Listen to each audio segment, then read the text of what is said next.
audibly acceptable audiobooks. Right now, you can get over 100,000 million books through the Karak's audio bookstore. New York Times classics like I Married a Werewolf, Teen Bruisers, What Is This Dark Spot, Why Can't I Pull Off My Own Face, and the classic award-winning self-help book, How to Staple Your Mouth Shut by Here is just a small sample of the audio quality that you can expect. He flicked the hair out of his face, the sweat beading off of it, his weight pressed down on her, his lithe form finding comfort in her curves. There was a sensuous quality to her body he couldn't get enough of. He slipped her bra off smoothly and tossed it onto the hard concrete floor. Bill patted the old Corvette with one hand. That's it, baby. Let me know all your secrets. An entire world is waiting for you. Just download them on the go to your Android or that one company that fucking hates headphones, so they remove the port completely. Listen on the go. Pretend you're busy so you don't have to engage with others in society. And that's right, you can do it all from the comfort of your little safety cocoon of sound, you goddamned introverts. It's best if you also don't make eye contact and beat your head like you're cooler than everyone else is. Just $19.99 a month plus taxes and fees and VAT times 2, or our subscription service that's only $19.99 a month plus VATs and fees and service times 2. And allowing our tracking cookies, you can have instant access to all that you desire when it comes to the audio realm. So join Karak's audio and audibly acceptable audiobooks now, for when your eyes are just too fucking lazy to move side to side. And remember, you can't cancel at any time. Karak's audio and audibly acceptable audiobooks. Let's just stop moving as a species, you fatties. Today's podcast is brought to you by your focus in games being fractured by poor technology and a style that goes back to the 80s even if you were born in the 90s. Then look no further than ACG Slathered Junk. That's right, a new line ACG products that are guaranteed to improve your hip thrust, hip fire, and sniper headshotting kills. Where all other imitators just buy something from a company and have a sticker just thrown on it so they can sell you merchandise, which really only results in you walking around with their head near your tits. Not ACG, baby, no way. These are handcrafted by the skilled five-fingered mittens of yours truly, put together with an aim to increase your juice. Look at these headphones, spray painted with ACG right on their side, and you can't tell me that won't raise your game, elevate your heart rate, and make you the best high-test, low-rest motherfucker on the planet. We've got everything: jugs, mugs, skirts, shirts, burkas, guns, cars, headphones, webcams, earbuds, ear cams, face tattoos, and genital piercings. It's all there. Like I said, this isn't just the normal item pulled from the shelves like all other creators out there and then slathered with their name. These are made from genuine angel dust, and not the snortable kind, but the kind you get when you grab an angel and wring its body free of its magical powers that slowly dies to light the frozen fires of excellence in all our products. ACG Slathered Junk. I take care of you when no one else will. All the shit total BS, and like all other creators, it's not better than normal marketed brands, but buy my shit, please. In a world where first-person shooters are relegated to been there, done that status, a new contender has arrived. Today we announced Call of Karak 2, the Karakening Limited Unlimited Collector's Ultimate Exclusive We Ran Out of Fancy Shit Names Edition. Where other video game editions just give you a couple items, we here at Crack Design Incorporated Productions want to reward you, the gamer. Now we have marketing data that proves that all the other shit you get matters more to you guys than the game. So when you buy for a limited but ultimately unlimited time and purchase the Unlimited Collector's Limited Edition, you get DLC that'd be sold later in a complete package, a gun painted like a giraffe, a gun painted like you would probably paint it, a deck of completely unrelated Norway playing cards, a specially designed Zika-sized mask guaranteed to fit no one, and lastly, get access to the PC version early so you can beta test that bitch for us. But most importantly, for a completely unlimited time to make you feel like you need to rush out and get it, we have an oversized, completely ridiculous statue lit up with Christmas tree lights that we won't tell you how much it costs us to make, but you can bet some kid in China's pounding these out 20 a day while high-fiving a statue of Xi Jinping on his way out every morning. And to close this off, here's a list of bullet points that we needlessly make look like they're all in the special editions, but are actually just in the game.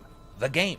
A manual, like that's somehow special. An explanation of the modes right here because it's got numbers in it. It'll make you think there's more going on. And lastly, multiple times where we can use the word epic and massive to make sure that you feel like you're going into a Michael Bay movie. So buy now and join the epic, interconnected, massive, scorching, huge, big word, interactive, open, but really hub world gameplay experience. This is somehow already being claimed as a classic, an instant hit, and amazing by websites that haven't even fucking played it yet. So join us September never. Disclaimer, also not on early access services because we're shit with promises. And today, a special thanks to our new sponsor. Have you ever wanted to be a part of nerd culture but didn't have the money to jump into the newest graphics cards, expensive figurines, or YouTubers trying to sell you on 3D printing at home where they get a cut?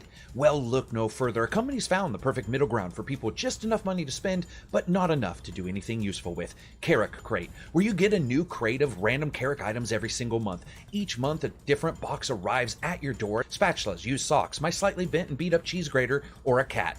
That's right, for only $14.99 per month, twice a month, you get a small crate sent to your house, just absolutely stock full of useless bullshit. Each pack is created to make sure that you get at least 4 rare items, as well as 4 items that you won't have any fucking clue what to do with. Now, just some of the amazing things that you can get in your new Karak crate: a pair of bloody scissors, used facial scrubber, 1/2 of a well-worn jockstrap, and the last ball of lint that my cat coughed up.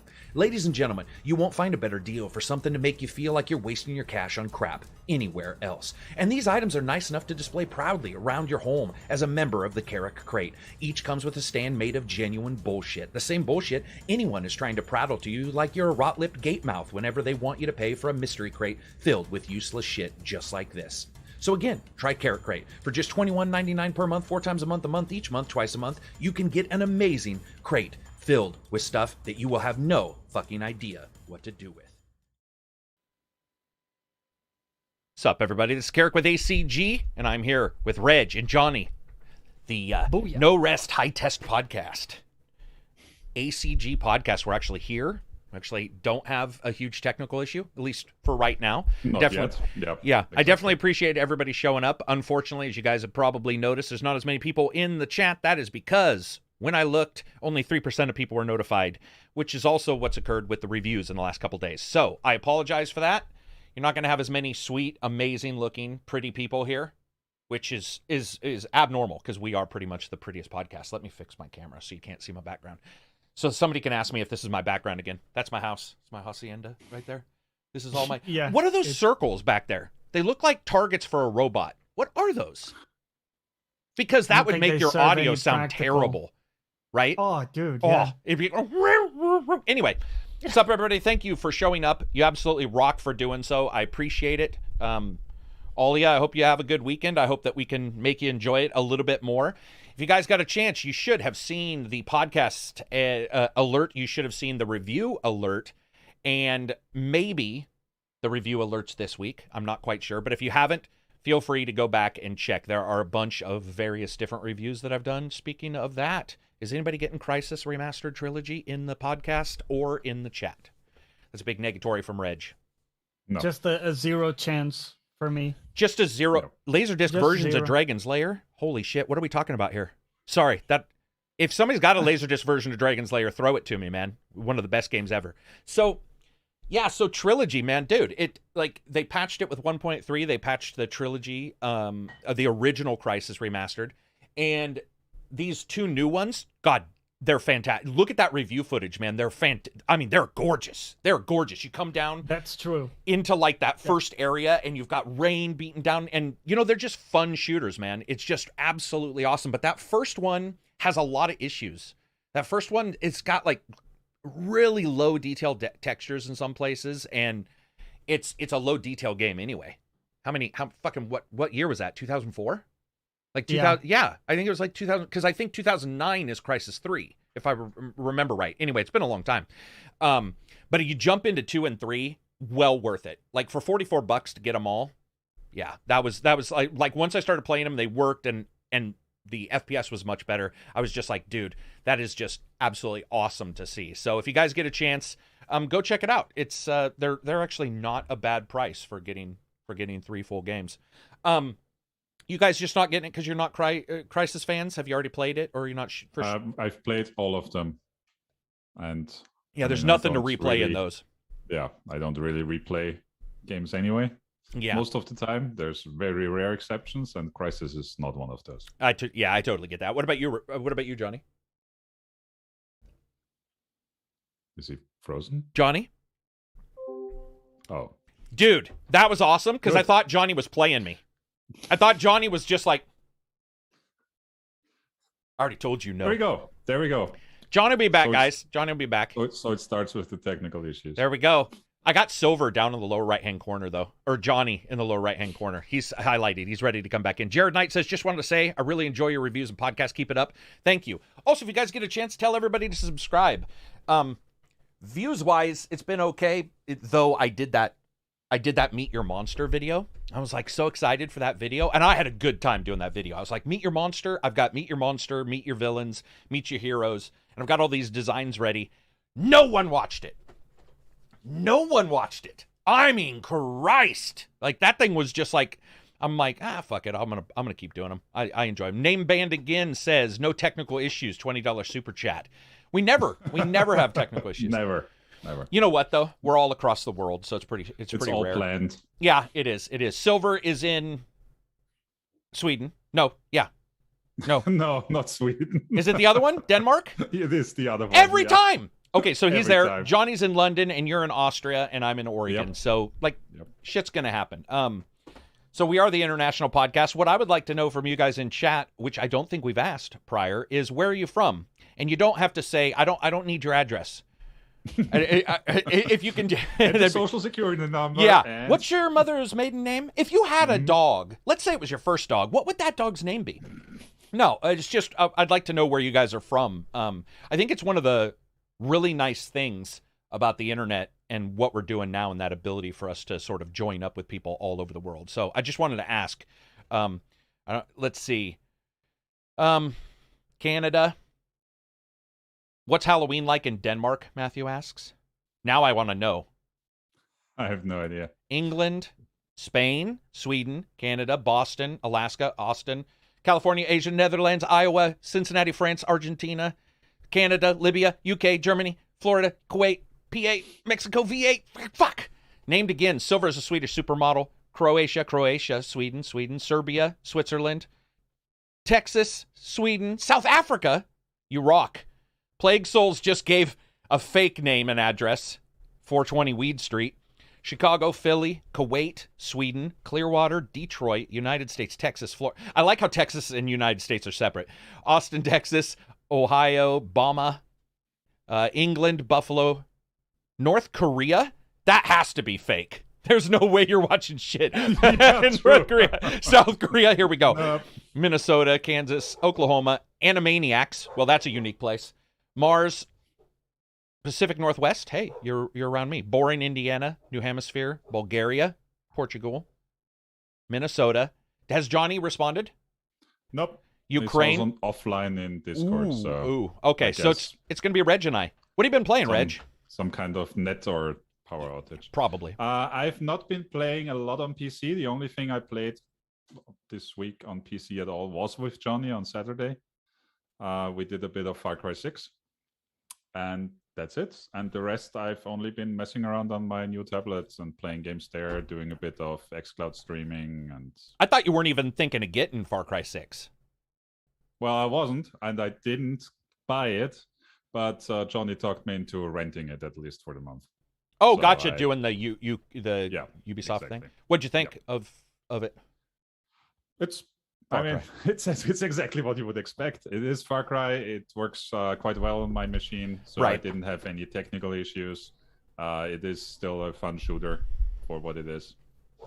Yeah. Sorry, my dogs are freaking. It's like the blockbuster summer movie. Did you enjoy the shooting at least? I mean, the driving around, the co-op part of it, and the driving maybe less so, but the shooting.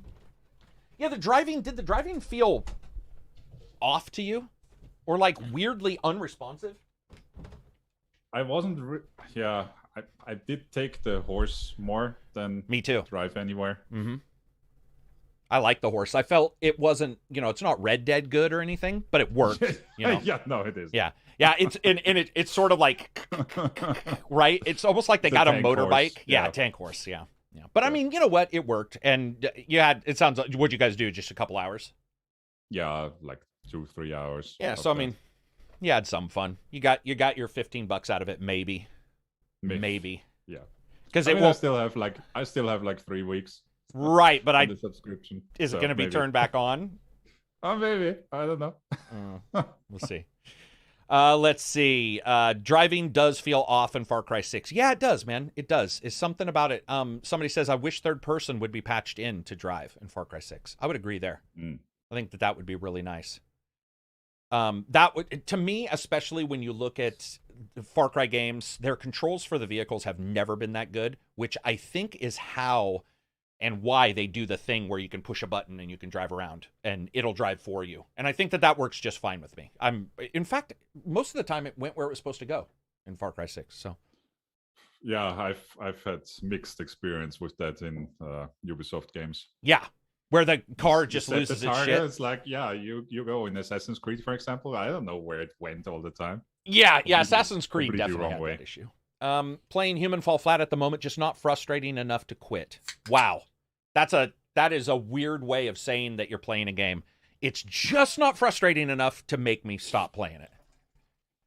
Let's see. Flying Well, Car. I mean, Go ahead. frustration is a part of that game. Human Fall Flat, man, that was the one game. I don't know why, but what's his name loved it. Takedown, and he wouldn't stop talking to me about playing it, and so we played it for about 8 hours. That was one of the longest games I've seen him play, and I think it's just because it's so goofy and it's never repeating. So for somebody like Takedown, repeating is fun once, fun twice, third starts to drop, fourth, anything with a repeating, which is so funny because then he'll say he beat a game.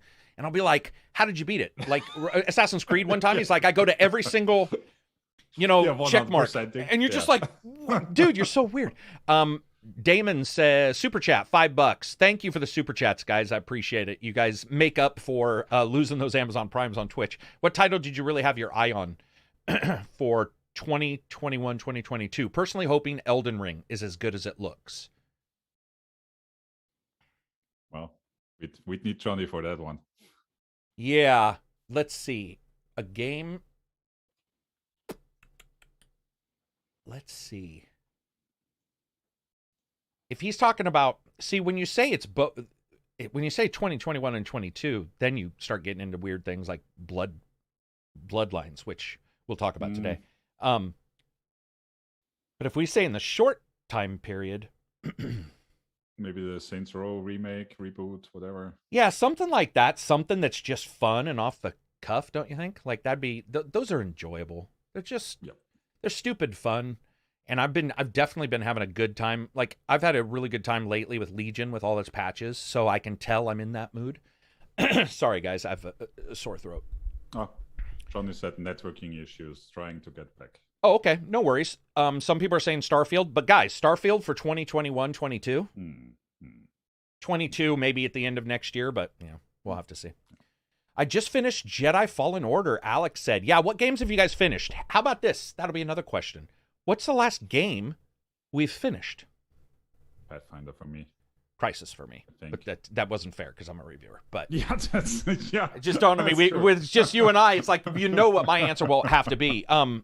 Yeah. So you used Pathfinder was your last one? Yeah, I think so. Looking at the list, yeah. What do you think their completion rate is on that game? 2%? I don't know. Do they have like a achievement for finishing the game? They do have an achievement for finishing it, yeah. Well then, we could at least look at the global stats. I just think it's got to be low, man. This person said, just beat Spider-Man, Tales of Arise, Dark Souls 3, Spore, Fallout 3, Avengers. I'm still working on Mad Max. All right. Yeah, Spore I loved. I got a soft spot for Spore, man. Darksiders, War Masters, Cyberpunk, Tales of Arise, Scarlet Nexus, 12 minutes. Far Cry 6. Streven, $5 super chat says, will you be playing and reviewing Guardians of the Galaxy? Yes. I think I can. Yes, I have a video. I believe I can. Yeah, because the video came out today, right? Yeah, so I can talk about it. Yes, I do have it, and video will come out.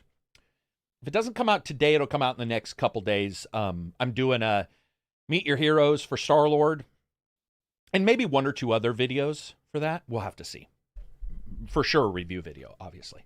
Deathloop, Village, finally just finished Dishonored. Mad Max is a great game. Speaking of AC, where can it go next? Outer space? I want it to go far future, man. I want to. Yeah, that would be great. Your assassin with his digital camo cloak, like cyberpunkish. I'd fucking be on that. Imagine like disguises no longer being in groups, but like your face, like a hologram on your face or whatever. And yeah, you could do some crazy stuff. Another person finished Spore. I saw that in our Discord, Reg. Spore was mentioned a lot of times in the last couple of days. I wonder if there was a sale or something, because I noticed people were talking about that game is so old. I would imagine it's like the sale is permanent. Or do you think they saw your game that came out, recently that you were playing that looked a little like Spore, that's, and maybe the Eternal Cylinder? Mm-hmm. It's very possible they people saw that and started talking about Spore. Maybe, yeah. I mean, when I saw the screenshots of that game for the first time, I was like, is that kind of Spore-like? It isn't, but yeah, it does have that visual representation. Andy Naruto with some rupees. Give us more. Meet your monster vids. Yep. Yeah, they're going to be a blast. You're going to see a lot of those. Your review of Gears 5 came up on my timeline and decided to try it on Game Pass. Now it's one of my all-time favorite series. Bro, Gears of War 5 is a performer. That thing is awesome looking, man. It's so good to see that game doing well. You know what? 7.7%, by the way. Have finished Pathfinder? Looks like. Yep. Maybe it's because they're warned ahead of time, and so the people who buy it just have a slightly higher chance of finishing it. You know, like there's no surprises, maybe. Because damn. It's a long game as well. Yeah. So we're going to jump into this. We don't know if Johnny's going to come, but I got to tell Reg this because Reg has been messing around with streaming. I've been messing around with streaming. One of the things I found out is my TV does not have, it's not Android, it's Samsung. Samsung, of course, wanting to do their own thing, doesn't have a real version of Android. It's got some fake one called Nebulous or whatever. It doesn't work for everything. But weirdly enough, what it does have is a Steam Link software app. So I was able to get Xbox streaming on the PC and then use the Steam Link in desktop mode to stream that to the TV. And only an extra 0.5 milliseconds. Oh, sorry, 5.2 milliseconds was the extra added. And I played Fallout on my TV. I played for like 9 hours. It was the craziest double way of doing things because I just couldn't get it to work. And I have a Fire Stick, and I've heard that some Fire Sticks do okay, but because it does require a little processing. You do have the new one, so it should be fine. I do have the brand new one, yeah. So hopefully it's got a better chip in it. But I just decided to try it and just laid up super late, just playing it, having a good time. It was a complete blast. Somebody said I missed their super chat. I apologize. Yankee Doodle. What did I miss by only playing Crysis 1? $2 super chat. What did I miss by only playing Crysis 1? So the Crysis storyline takes you from, it's basically all about humanity and aliens and the military and how they might deal with it. I think you missed a better story in 3, and currently right now, better graphics in 2 and 3. Yeah. Like that would be the easiest way to say it. I think I don't know. I liked that game originally when it came out, but it's pretty rough now. So anyway, back to that. I was so excited to get that streaming working. And dude, it's been, I don't know about your experience, but so far my experience has now been really good with streaming. For me, it's still a bit laggy. Still getting lag? So not playing the most sensitive games for that. You're not getting 100%. You're not getting 360 no scope kills in COD. I mean, I even in the best of circumstances, I'm not getting that. You get maybe a 160 with scope kill, but not a 360 no scope. Hey, you know what? You're working. Maybe shoot 160 degrees away from the target. What games have you been playing on there? I've been playing a little bit of Forza and something else. You said Forza though. That's, I mean, there's some reaction time required. But that works fine, I think. Wow. Okay. Gotcha. I've been playing, I did Fallout 3, and it just worked, man. It was so crazy. I've been playing and I will Elite. say that, by the way, to add, on the display of my tablet, it looks perfect. Yeah. Isn't it crazy? Yeah. Dude, just the smaller screen size, you don't see the pixelization might not be that great. Yep. So it works out perfectly. Dude, it's so cool to have all these, ways. I mean, if you don't have the ability, you can do something like I did, but there's all these ways to stream. GeForce Now just added Crysis today. So the Crysis remasters are on there. So you can use those. And I'm not saying everybody would want to do it, but the fact is that we're all doing crazy numbers of things and you're moving around. And some games, I think I told you, Reg, but there's a game that's not good called No, it's by the guy who made who made Doom, and he made a mobster game, like City of Mobsters style game, and it's on Xbox. Omerta? I was saying Something like Omerta, but I don't know if that's the right mobster game. City, I think, sure. but it's doesn't have great reviews, right? And I was playing it because it does touch and it does. So I was just moving around, playing it in my house, going out, working out, having it on there. Empire of Sin, thank you, Necro. And I enjoyed the hell out of that game because I wasn't as bought into it as if I, had it on a big screen and I was like, this needs to be perfect. Instead, I was like, hey, going around. Somebody was asking you what tablet you got. iPad Pro. The current one. Yeah. That's a premier And item. the biggest one. So, yes, it is super expensive. You said 12-inch screen? 12.9, yeah. Still doesn't beat my Samsung fucking 20. No. What? Remember that one? That thing's so My stupid. tablet is like... Yeah. That thing is so dumb. I've used it in bed before too, and it's just like having, fucking 20-inch, 25-inch screen in front of your face. It's so crazy. But yeah, I don't know. When it comes to streaming, I'm just glad that people can jump in and the price isn't bad. There's multiple services which suck. We're definitely going to get to that, where it's you've got the games on that sucks we're already here everywhere. Yeah, like for game streaming, for video streaming, it's just getting too many services. Oh, and lastly, yes, you can now stream on the old Xboxes. Your Xbox Series X Blade version of the game, and it does work. So we'll jump into Dragon Age, because Dragon Age is not going to have a past version of the game, and I have a feeling Dragon Age is not going to require perfect speed. And I got to tell you guys, I have the hardware Steam Link, software Steam Link. I have the game, of course. I've got multiple ways to stream, including the app on my Windows PC, and for some reason the browser is better. So, if the browser is better, and that's going to be on the Xbox original, then I can see somebody like you can just buy Dragon Age anyway. Like, to me, there's something really fantastic about that if you don't have the money. Sometimes you just don't have all the cash to be able to go out there and buy all these things. And speaking of that, cash. Damon Kelly, $5 super chat. What are your thoughts on streaming single-player games with role-playing narrative elements? As a former dungeon master, untapped market.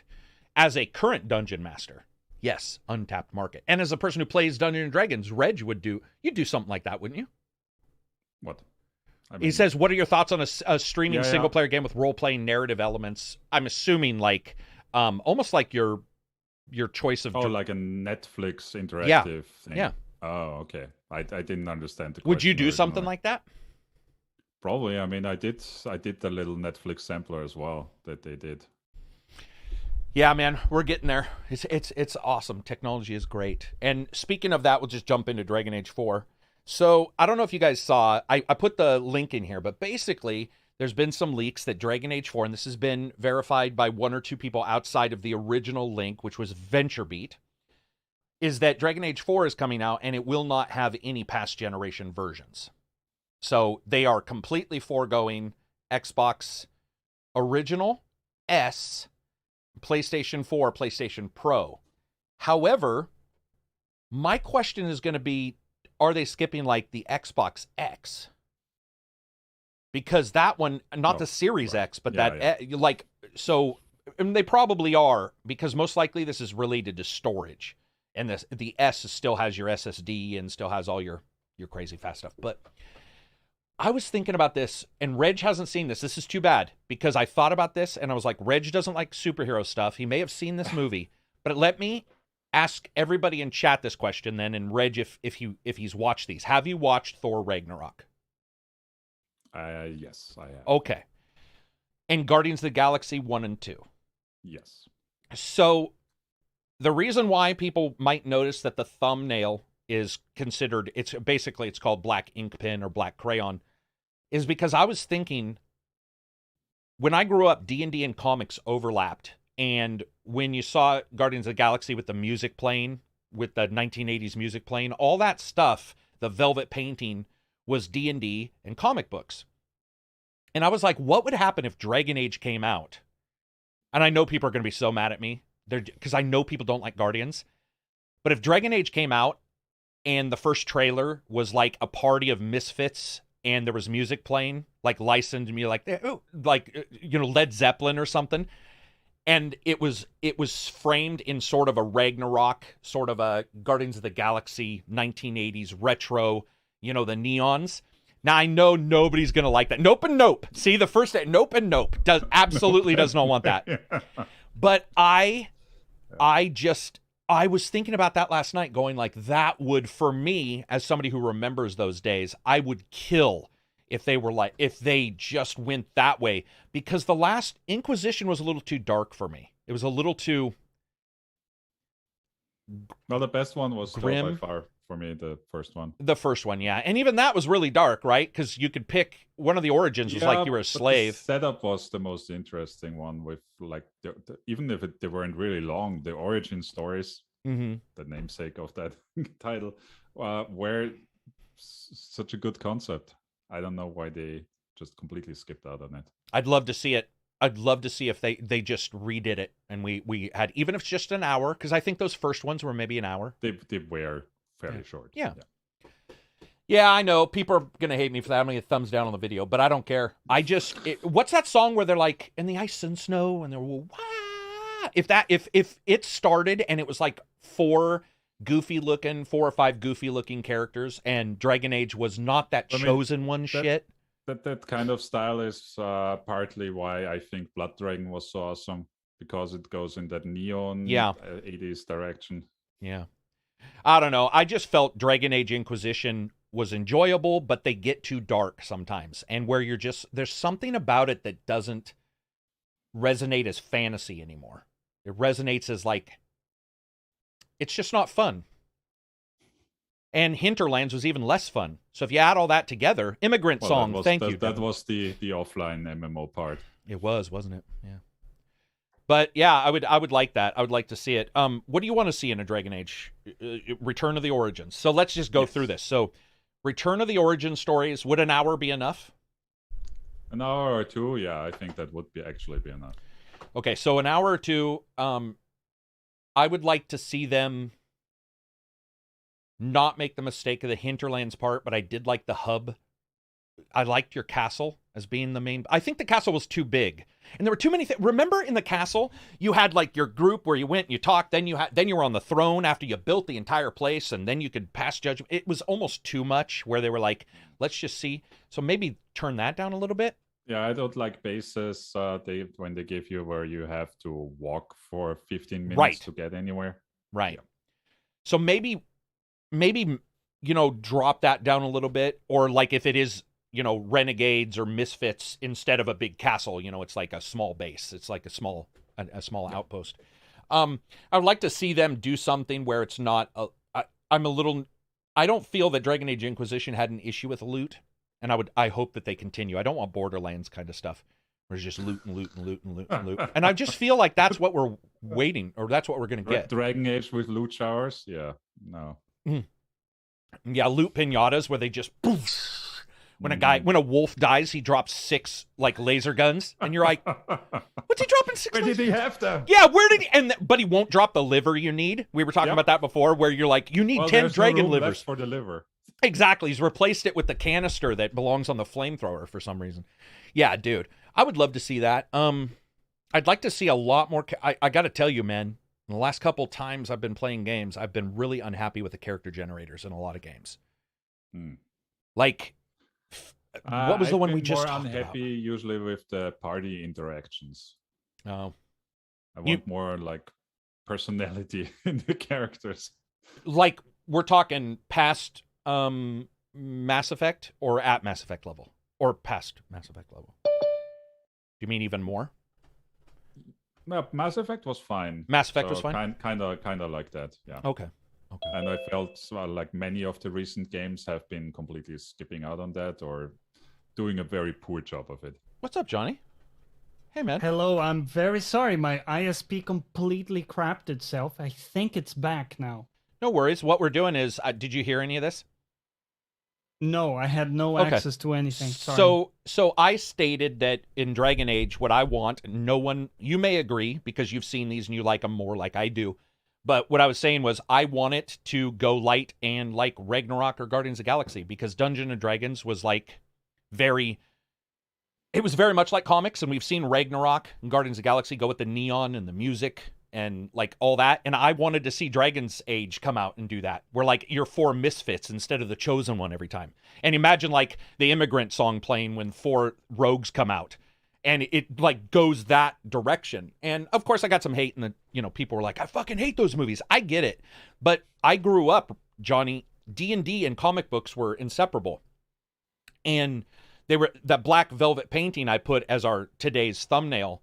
That's what I grew up. That was D&D and comic books to me. So the return to that with Ragnarok, Guardians of the Galaxy, the return to the 1980s, the big neons, the like over the top with the music playing, that's sort of my jam. So I was just telling him that's what I wanted. And then we moved from there to what do we want to see in Dragon Age 4, which he was saying he wants to see Origins come back.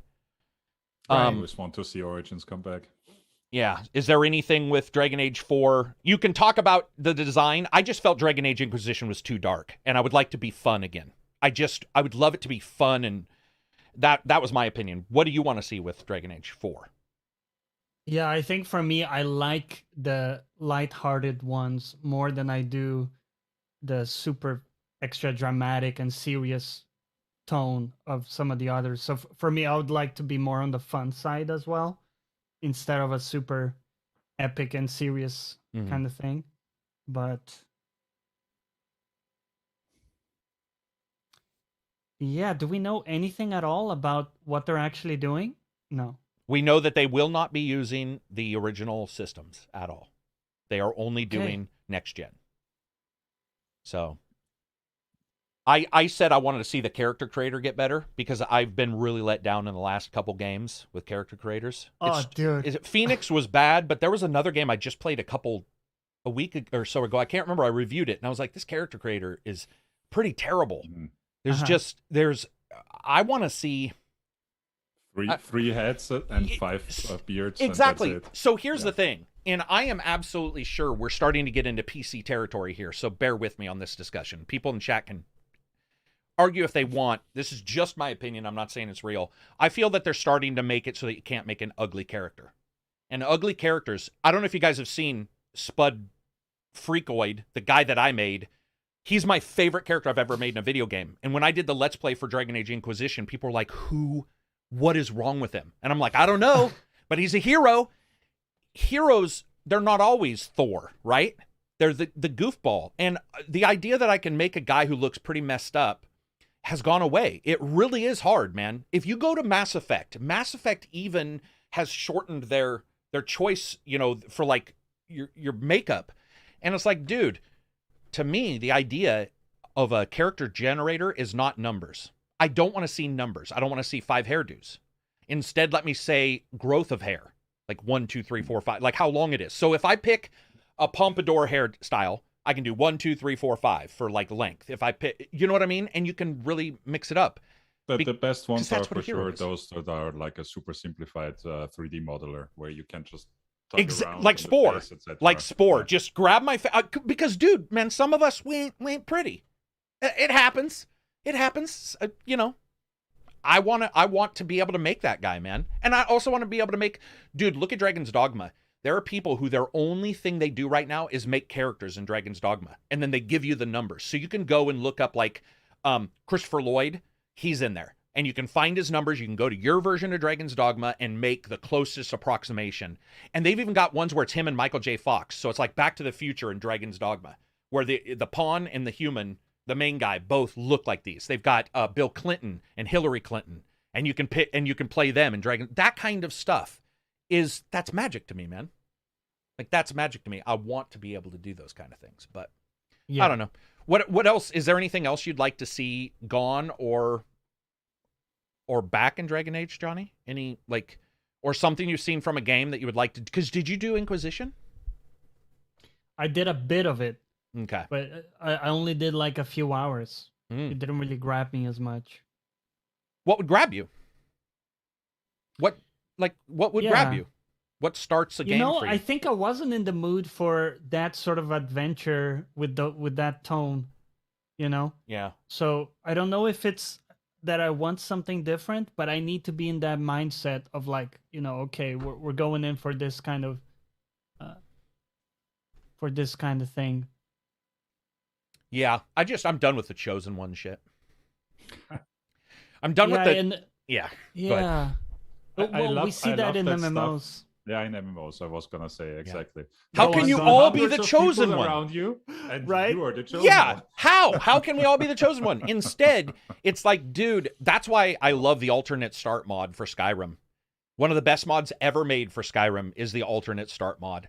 You can choose hundreds of things, and it starts you all over the game world with weird skills. So you can pick, like, murderer, escaped prisoner, which you already were, but then you can start going crazy, and it's just like merchant, and it starts you with a little building selling stuff out of the front. Like, that's insane. I want that.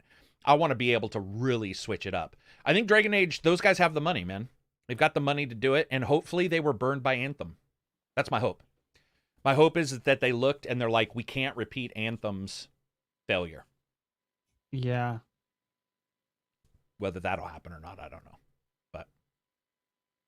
Alternate start mod is the GOAT, WC says. Yeah, if you play Skyrim without the alternate start mod, I don't even want to know you. Like, you're just a bad person. Dave from down... One of the relationship check questions. Do you play with the... No? Okay. Yeah, well, I guess. yeah. When you try to sign into Patron, it's like, real quick. Just a poll. I'm just asking. Let's see. Looking here. Dave from Down the Pub saves the world. Exactly. Are they using Frostbite or Unreal for DA4? I believe the Frostbite requirement is gone. Is it not? I thought so as well, because it turned out to be so horrible. Yeah, I'm almost... I would say I'm pretty concrete on that being not required anymore. Johnny, actually, one of the reasons why I don't like most rugs or MMOs, I don't know what he's talking about there, the whole chosen one feel, not for me, and mostly uninteresting. I don't know why I said Johnny, because I'm the one who brought it up, but whatever. Well, he's saying only to me. Yeah, so he's like, Johnny, the only one who's important. Thanks for coming back. Yeah. Apparently, by the way, just to interject, it is still Frostbite engine, at least currently. Wow. In real life, the one who thinks he or she is the chosen one is probably the one that has to be stopped. You're absolutely right there. Yes. Is that not right?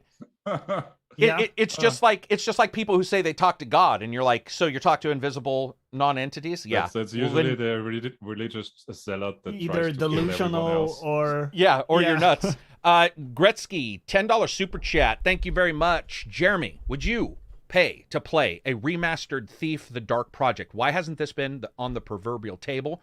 It would sell gazillions. Fave game of all time. I love Thief. Would I pay to play a remastered Thief? Yes, but I do believe that game is creaky as fuck. That game is creaky. I mean, it feels ancient. So remastered versus remade, it would be worth a lot less. I want it to be remade. I think Thief Dark Project being remade would be awesome, but not necessarily just remastered.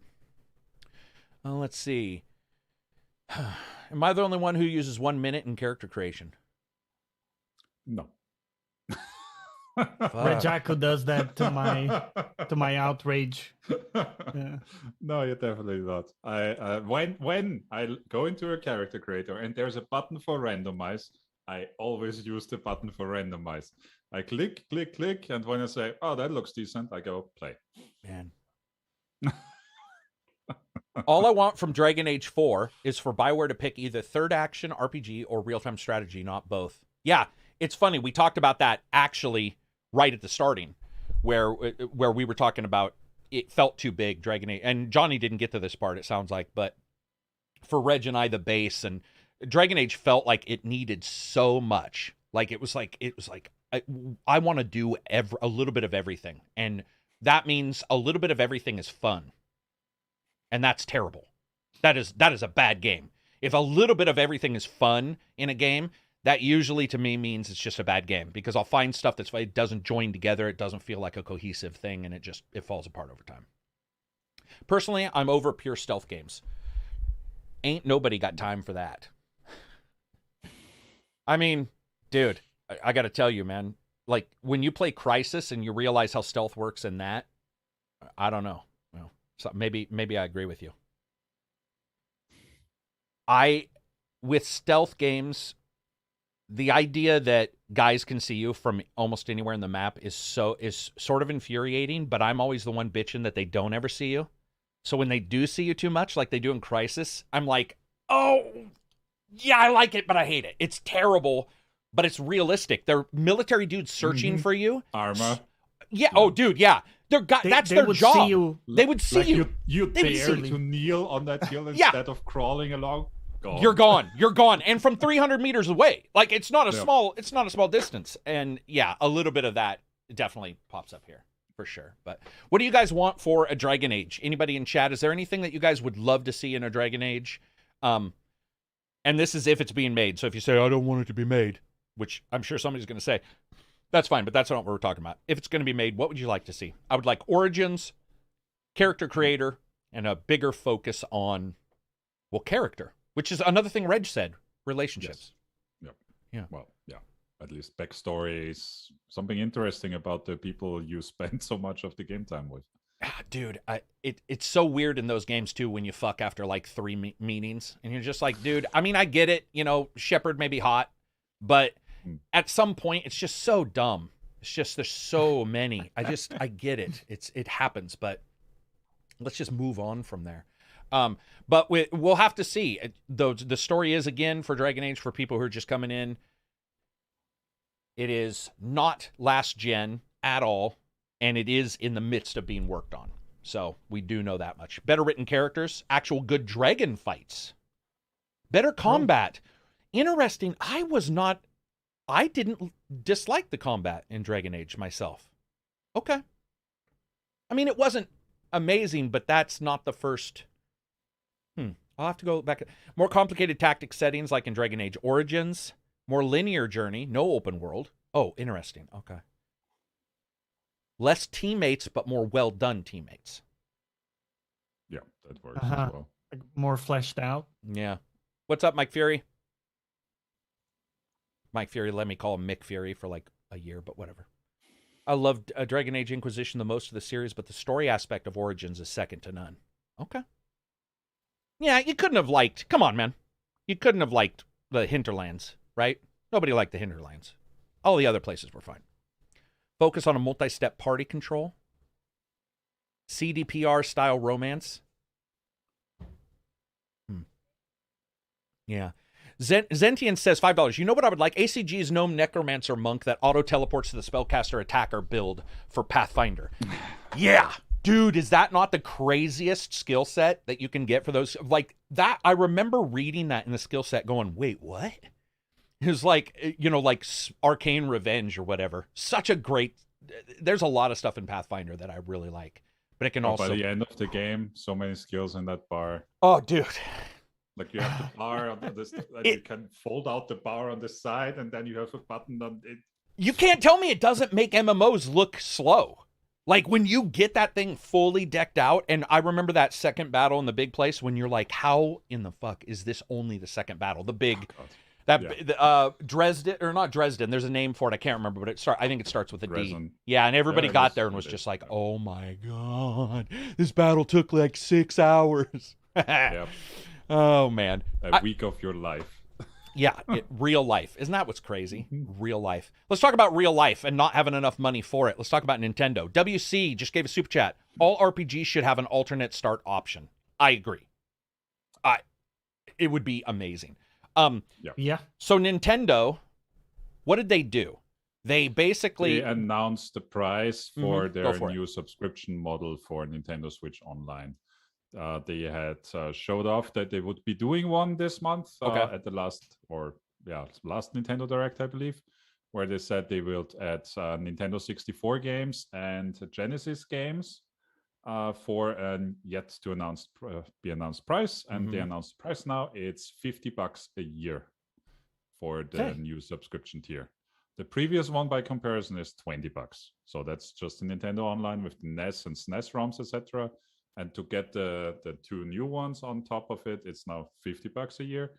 And you also get the DLC expansion pass for Animal Crossing. So if you're really into that, that might like cancel out the cost of it. Can you still do the older subscription amount? Yes.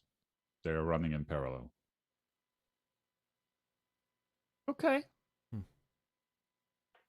I believe they call it Nintendo Plus Expansion Pass. So the expansion is the Nintendo 64, the Genesis, and the Animal Crossing DLC pack. How many games? A lot? Just, you don't have to count them. I'm just, would you say? I think the Nintendo 64 list, for now at least, was like 5-6 games, something like that. I mean, that's double and $10 the cost of the All right, original. So that seems pricey. 9 games. 9 games. 9 games for Nintendo 64 and 14 for the Genesis. Because what they're basically saying is that other people's or other games not made for the Switch and by a competitor are worth more than our original stuff we were offering you. See, some people are confused by the price. It's 50 for everything. It's not 50 additional. Yeah, it's 50 for everything. Places the 20. Total. Yeah, it's 50 total. And it's still one of the cheapest. Yeah, yeah, that's still cheap. It's just because it's yearly. It's just that the jump is more than half. It's half and 10, which I think a lot of people are like. It's quite a jump. Yeah.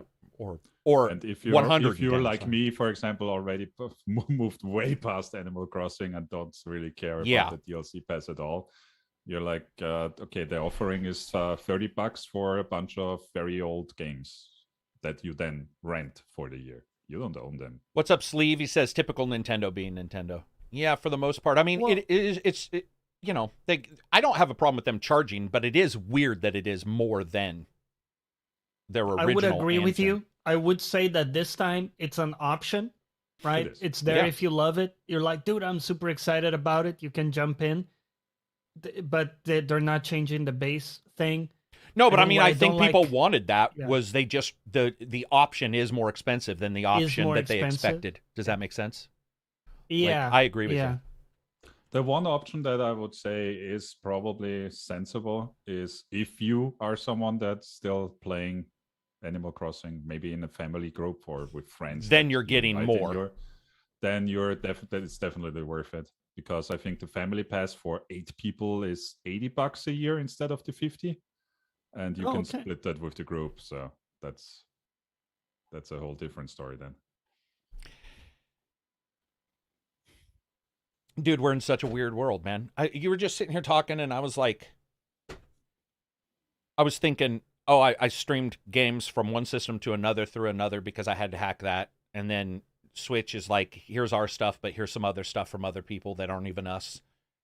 But it's twice what we cost. And then TV shows and they're streaming. And it's like, it's so confusing now. It just sort of sucks that there isn't. I mean, I guess they can't say everybody has to pay more. But at the same time, it's a pretty shitty.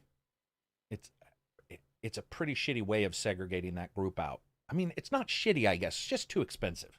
That's expensive. For what I would get out of it, the service, it is expensive. Yeah. Because it would be maybe like 2 of those retro games, and that's right. Play them for 2 hours. Yeah, exactly. Yeah, you know, Reg always brought up that he felt Ubisoft, I think, was the one he used to bitch about. To. I don't know if you still do, but he used to. Well, yeah, I do. Yeah. And, you know, because their games are so big and because I happen to like, even though most of them I don't give a buy because I don't like them in that kind of way. They're sort of fodder for fun, sort of fodder for sitting back. I've never really felt overtly that they were expensive, but the reason that bothers me here is they're so old.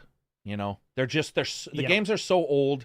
The games they're not gonna, like, I get that you want emulation as a gamer and you want to play some of your older stuff, but when you start adding prices like that, you're just like, I mean, it doesn't cost them near as much. Why are they doubling up on the price? Like, I don't know. I guess that's just me. Such a weird move to bundle AC DLC, Animal Crossing DLC. It is a bit weird. It is. I guess they must feel it's needed, or they must feel that it's a deal because they needed to offer extra. Yeah. I'd rather pay that much if it included I'd rather pay that much if it also included gamepad instead of AC DLC. Oh, so they had GameCube games, I'm sorry, but didn't have the DLC. Yeah. And I bet if you paid just for the Animal Crossing expansion, that's probably cheaper. I think that DLC than... pass is $25 on its own. Yeah, so that's less than the difference, isn't it? The difference is $30, so it's $5. So you have 5 extra where you're getting some games, some retro games. Although I will add to that, I don't know. They didn't state from what I've seen if you're also renting that DLC pass or if it's included to keep. Yeah. Because that's a whole different value proposition. A rather big difference too. Yeah. I love if you're on the hook. Did you guys see that I talked Necro into doing Game Pass? Oh, nice. Necro was in there. Like, normally I read stuff and I'm like, whatever, you guys will see me. Like, you'll see when people are talking, suddenly you'll see like me start to type and you'll be like, oh God. It'll be like Silver. You know, you can tell he's going to actually. So what was happening was he was talking and he's like, I can't remember what it was. He was like, I hate the idea of losing games. So I don't want to do Game Pass. And I'm like, well, wait a minute. You never got the game in the first place at all. So Game Pass then wouldn't be losing it. Several people in chat at least say that the expansion is rental. So, and that sort of fits in with this conversation. So we went back to talk and I explained it. He's like, oh shit, I'm getting Game Pass. And he started looking at Game Pass and he's like, holy fuck. And I was telling people, I was like, when you look at the pariah attitude, like the pariah attitude sounds sort of cool, but when you start looking at it, it's like the world waits for no one. And no one's sitting up late at night going, you know what? You're a good guy for not getting Game Pass. Good on you. They're just not. They're not. They might if you save a baby, but they're not gonna. And you don't want somebody to be good on you if it's about Game Pass. They're a weird person, and you wouldn't trust them. You shouldn't trust them at your house. You shouldn't trust them with sharp objects. So there's a lot of stuff that matters that doesn't matter. Like, that's one of those things where it's like, guys, just move on from this part of the discussion. You know, I always find it weird when people pick that as their hill to die on. Like, I'm not getting Game Pass. I'm not installing Epic. Yeah. Like, I get it, guys, but at some point, you know, it's like... Yeah, at some point... You're hurting yourself, basically. Alex says, most people don't play games multiple times anyway. You know what? I don't know. Is that true? Show me the statistics that point out most, because I've been seeing the word most pop up a lot of times in arguments lately. Well, most people don't put on their underwear one leg at a time. And you're like, well, where's most? Where's the research? Did NCBI do a paper on this and state... All of them jump into it. Yeah. And by the way, I'm not actually disagreeing with you, but it's lately I've been seeing people use most as like, almost like a, and he's not, I don't know if he's doing this, but almost as like it lends weight to your part of the argument. And it's like... Yeah. Almost all the people I do know do replay some game multiple times. Some game. Not every game, but there's something out there that they may return to. So then you start looking at, well, most. Like, most of them don't play most of their games again. And you're like, all right, so now we're even more soft. Alex, yeah, I wasn't pointing at you. I was just saying it is funny that it's been brought up lately, and I use it at times. I'll be like, well, most of the people I know, and they'll be like, well, what does that mean? Maybe I collect that kind of person. You know, maybe that's the kind of person that I'm friends with, and that's the only thing that feeds to me. Let's see. I play great games more than once. Well, that's a good point. That's a good point. I play great games more than once. Maybe that's the thing. You play good games multiple times. Right, exactly. But the big thing with Game Pass is like a lot of games you wouldn't actually have played in the first place because the price of entry would have been too high for you to try. To even look at, yeah. Right? Yep. So a lot of times, like we may talk about Rift Breaker, which is an interesting game that popped up. I wouldn't really have played it, but it was on Game Pass. You know, I booted it up and it's awesome. So Flores says, ACG, I love Game Pass, but I do wonder if it will affect non-Game Pass game sales. It could. Everything affects everything, everywhere. So what you need to decide is, why would you care if it affects something?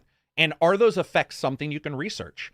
I'm just really done with I'm worried that 2, 10, 15 years down the road, physical games will cause a hole in the ozone to be 10% bigger. And you're just like, at this point, we're now stretching it's just incredulous. Like the discussion becomes all weird. Instead, I would worry about other things than that. That's all I'm saying. There's some pretty important things to worry about. And they didn't worry about us when Atari 2600 cratered the market. So I'm not necessarily going to lose sleep at night about an industry, if that makes sense. Like, for example, I don't lose sleep if a company releases just gasoline cars. What I mean by that is, at some point, the consumers will consume a certain amount of something at a different rate, and that other company will go out. Or it'll be like records in Japan, where you can still buy vinyl. You know, it'll just be something that is less accepted, where other companies go to electric cars. That's just the way it is. Physical, digital, same way. I like physical discs. I love having them. But at times they're also, well, as we just found out with Syndicate, they can be a bitch because the certificate is different for ownership. And when my disc died, I had to rebuy it. So, you know, you have that come up too. Game Pass is like an in-house Blockbuster that costs a lot less and works a lot better. That is true. That is true. What else do we got going on for for all of this? I don't think we have anything to add to any of this. We sort of got off topic. Well, that's pretty noticeable for us. Yes. What else do we got? Johnny, what do we got for topics? Are you back in? You back up and running? Yes. I do have a few things that I'm restarting here, like our conversation where we brought a few topics right at the end. So you brought Vampire the Masquerade? Yeah, I just wanted to tell you guys. Canceled. Yeah, I had stated that I was surprised it wasn't, but I didn't know if they had a meeting. They did have a meeting, yeah. I mean, obviously they would, but they had a huge meeting stating that they looked at the decision to cancel it, and the only reason they didn't cancel it is another developer gave them an idea, pitched them, and they liked it. So they dropped the current developer, and they're now going with this completely different developer. So like that, I don't know about you guys. I thought that was a pretty big deal that could have been canceled completely. Like, that's a big title to be canceled, right? Yep. Well, especially one that we want. Yeah. Well, and critical darling, I guess, would be the way of saying it. You know, or not critical, I'm sorry, but fan darling? Yeah. Would be the way to say for it. Sure. The idea that Paradox also separated themselves from all of those other games means there was a pretty high chance, I think, of that being canceled. So because they dropped a lot of the other stuff. So the fact that it's not is pretty crazy. We'll have to see what this other developer does, but it also shows you how hard it is making video games. It is hard to make video games. Like, I think people think it's just, it's easy. It's like, yeah, you just have the idea and then you just do it. Right? You just throw make the people game. At the problem. You can just make the game. Yeah, you just hire some people, hire more people. How many times have we heard that? Just hire more. Yeah. And you're like, oh, dude, man, that's not the way it works. I'm happy it's still going. I don't know what it'll look like because, of course, it's a different dev, so who knows? Mike Fury, who's the dev? Asks. You'll have to go look, bud. You'll have to go look. But we're talking 2025 now? Probably. Yeah. This will be the next. Remember Last Guardian? Yeah. Right? That was in dev hell and like switched an entire generation. An entire generation passed before that came out. Agent from Rockstar. Agent from Rockstar was going to be for PS3, and it got all the way through PS4 into PS5 before they finally said it's not happening. So games are hard. We got a super chat. I'm going to read it real quick here. Streven, $20 super chat. Thank you very much for the super chat. You're awesome. He says, Game Pass is a phenomenally good value, and in the next year or two, when more of their first party aimed at competing with PlayStation exclusives, level quality games start releasing at launch, I think people will see the light. I mean, yeah, at some point the evidence weighs against you, but we do have flat earthers still. Yeah. So there'll always be the flat earther. And by the way, I'm sure somebody's going to get mad and be like, I just don't like, that's fine. It's not as scientific as that. That's just me saying that there will always be some people who won't want to do it, which it is their right to not do it. But it's also your right if they bring up a dumb idea to fight that idea. And that's one of the things that I have a problem with when I have friends who really don't like Sony.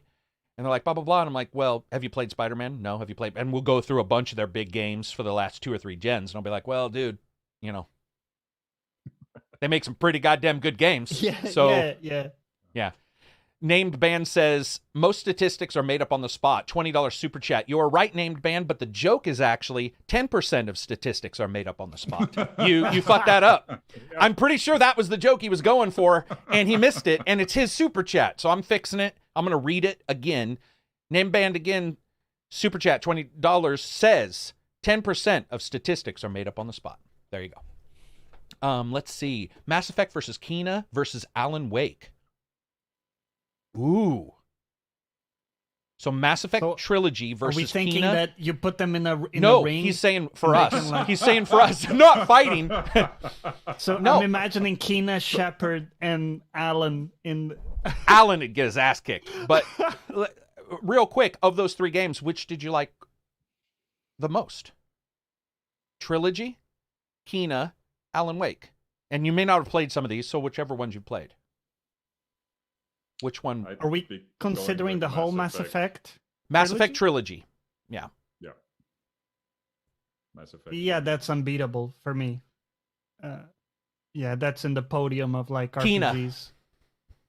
For me. Yeah, Kena's above Mass Effect Trilogy for me.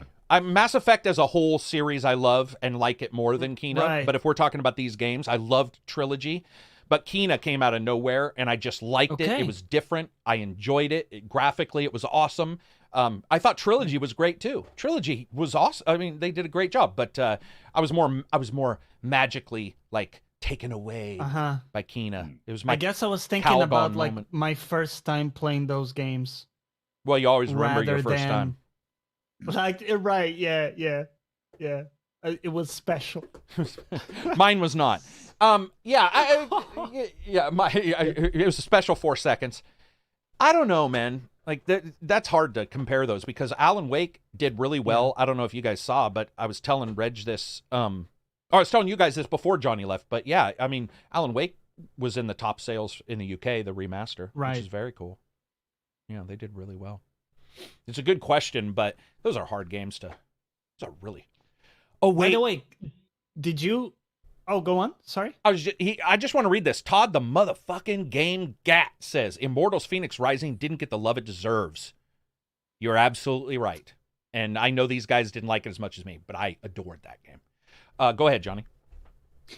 Did you struggle with any bosses in Kena? I don't know if you played like normal or I tried them all. On hard, they were very, very difficult. Some were pretty frustrating. And no gimmicks. You actually had to learn the moves and stuff fairly well. Yeah. Yeah, I definitely. I just thought that was unexpected for a game like that. That's like cute.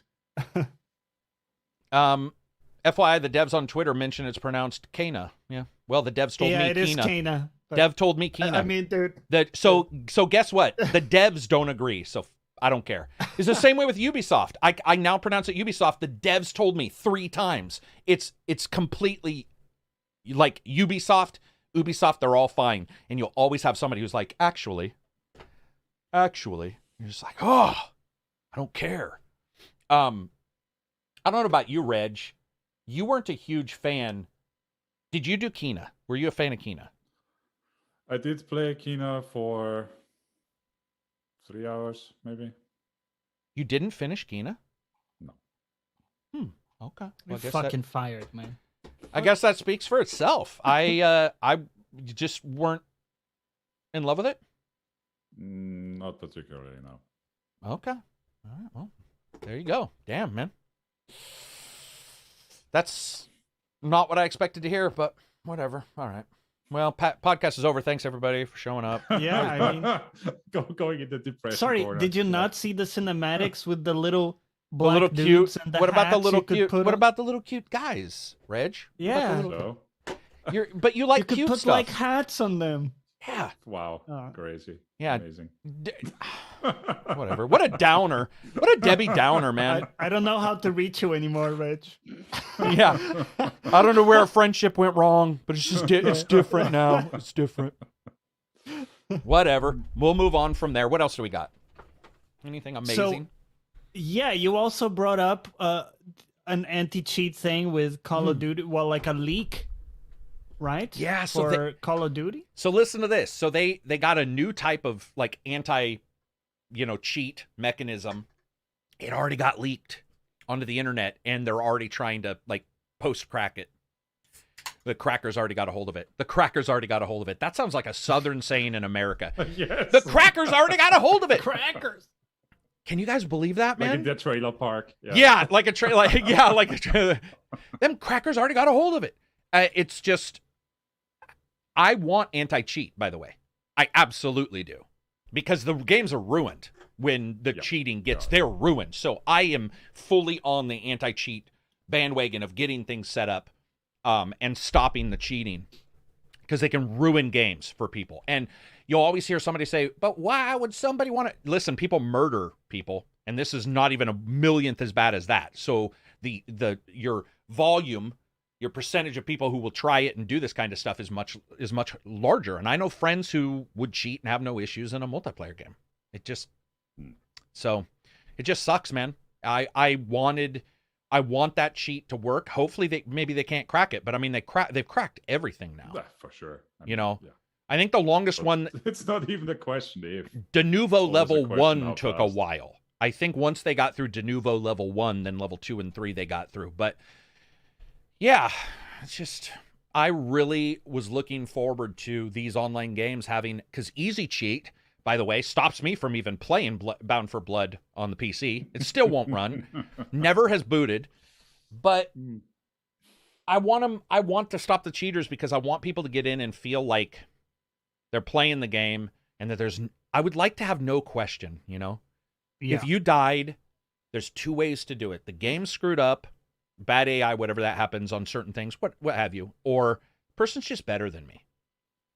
And right now we don't have it. I don't know of an online game that is. Does anybody in chat, if you know, does anybody have a cheat that hasn't been? I think all games can have cheats, right? Online, there's Yeah, I think that games like Dota 2 and League have it pretty well handled. Okay. But do you know how they have that handled? I mean, is it just like because of the way the game plays, cheating, there's too much stuff going on, so it can't be like an aimbot, right? Yeah, exactly. Yeah, there aren't like... You're spot on. Because there isn't anything like that you can do. There's some scripting you can do, but my understanding is that it's fairly easy to detect. And I don't know if it's the same case for like aiming games or what. Name banned again. I got to have him on the podcast. He's just constantly joking. Now he says they're all wrong. It's pronounced coiny. He's still talking on the Kina stuff. Yeah, I guess that makes sense because I know they got an AI, didn't they? Didn't they have an AI programmed and it was doing well in League of Legends? It was beating like high-level players, but it wasn't a cheat. It was an AI legitimately programmed. For Dota 2, they have the what's the name of it? GPT? OpenAI. OpenAI is like GPT. That? Yeah, it's GPT 2 or 3. So they put one of the top pro teams up against that, and the AI won. Damn. So like in chess, when that happened for the first time, that was one of the big. Because it was thought that the game was impossible to be beaten by an AI. So, Fumo Chabalala. Okay, sorry. I think I'm close. Hey, CG, thanks for the reply yesterday. A while ago, you posted a video encouraging people to make more content. Any advice? Yes. Don't watch me make more content. Seriously, make it right away. Make it right away. Dude, you guys are getting... Everybody who's out there, if you're not making content, you're quite literally losing money every moment and losing... I mean, because the thing is, yes, it's for money at some point, because even if you just want to recoup the cost of your webcam. But you're missing out, and the more you do it, the better. Because, dude, I just figured something out in Premiere that I should have known for 2 years, but because I'm so busy doing other stuff, I just never sat down and said, why is this happening? And randomly had 10 minutes and was able to sit down and go, oh my fucking God, are you kidding me? Like, seriously? And it's elevated the number of reviews I've been able to do by an incredible amount. Go out there, create stuff as quickly as possible. It's just the way, That's what we want, man. We want people out there making stuff as quick as possible and as much stuff as possible. Let's see. Lucas Sims, good to go. I don't know what that means. The art style and how small you look and feel in the world was making me sick. Oh, what game is that? Oh, Breath of the Wild? Is that what he's talking about? I am not sure. Below made me sick. But by the way, Johnny, I was just looking on the side. There are hacks for Dota 2. There's stuff like backlighting enemies and auto last finishing for creeps, etc. Oh, there we go. So there's some stuff. Okay. Yeah. Chris Faust said, I started making more content when you said that. I have 300 subs now on my game account. There you go, man. And boom. you got to be on everything, by the way. I've even got people working to help me on TikTok to do cuts of our podcast, and I did. Dances? Right. Oh, okay. No. But I did put us on there, and we had 600, and now we've got like 800 views, which isn't a lot, but it's one video where I just posted, and I just like made us, vertical or whatever. And I cut us up, put it and put it on, and people liked it. So it's just like, you know what? You have to be everywhere. You need to do it now. When you ask me, it's just like, use YouTube. Say, if you need to know how to use a mic, say how to use a mic on YouTube. Somebody will tell you. And make shit, man. Make shit. It's people are doing well for themselves or they're enjoying it. And I get to talk to these guys. Johnny was gone when we talked about this, but the idea that Johnny is in London, Reg is in Austria, Denmark for silver, and we get to talk all the time. And at minimum, you would get that.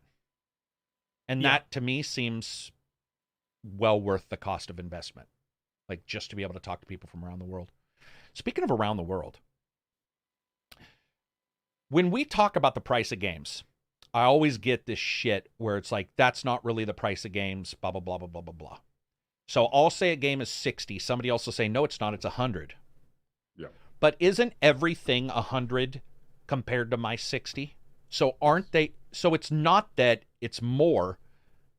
It's not that one particular game is more in whatever region. It's for example, literally Europe, just their cost, but right? The regular game price is just higher or lower depending on whatever region. Yeah. Okay. What is weird though is that it's not a direct conversion of the currency. No, I think you told me that one time too. Yeah. Yeah. So like, for example, for you, it could be $60 and maybe over here it's 60 pounds, even though 60 pounds is more.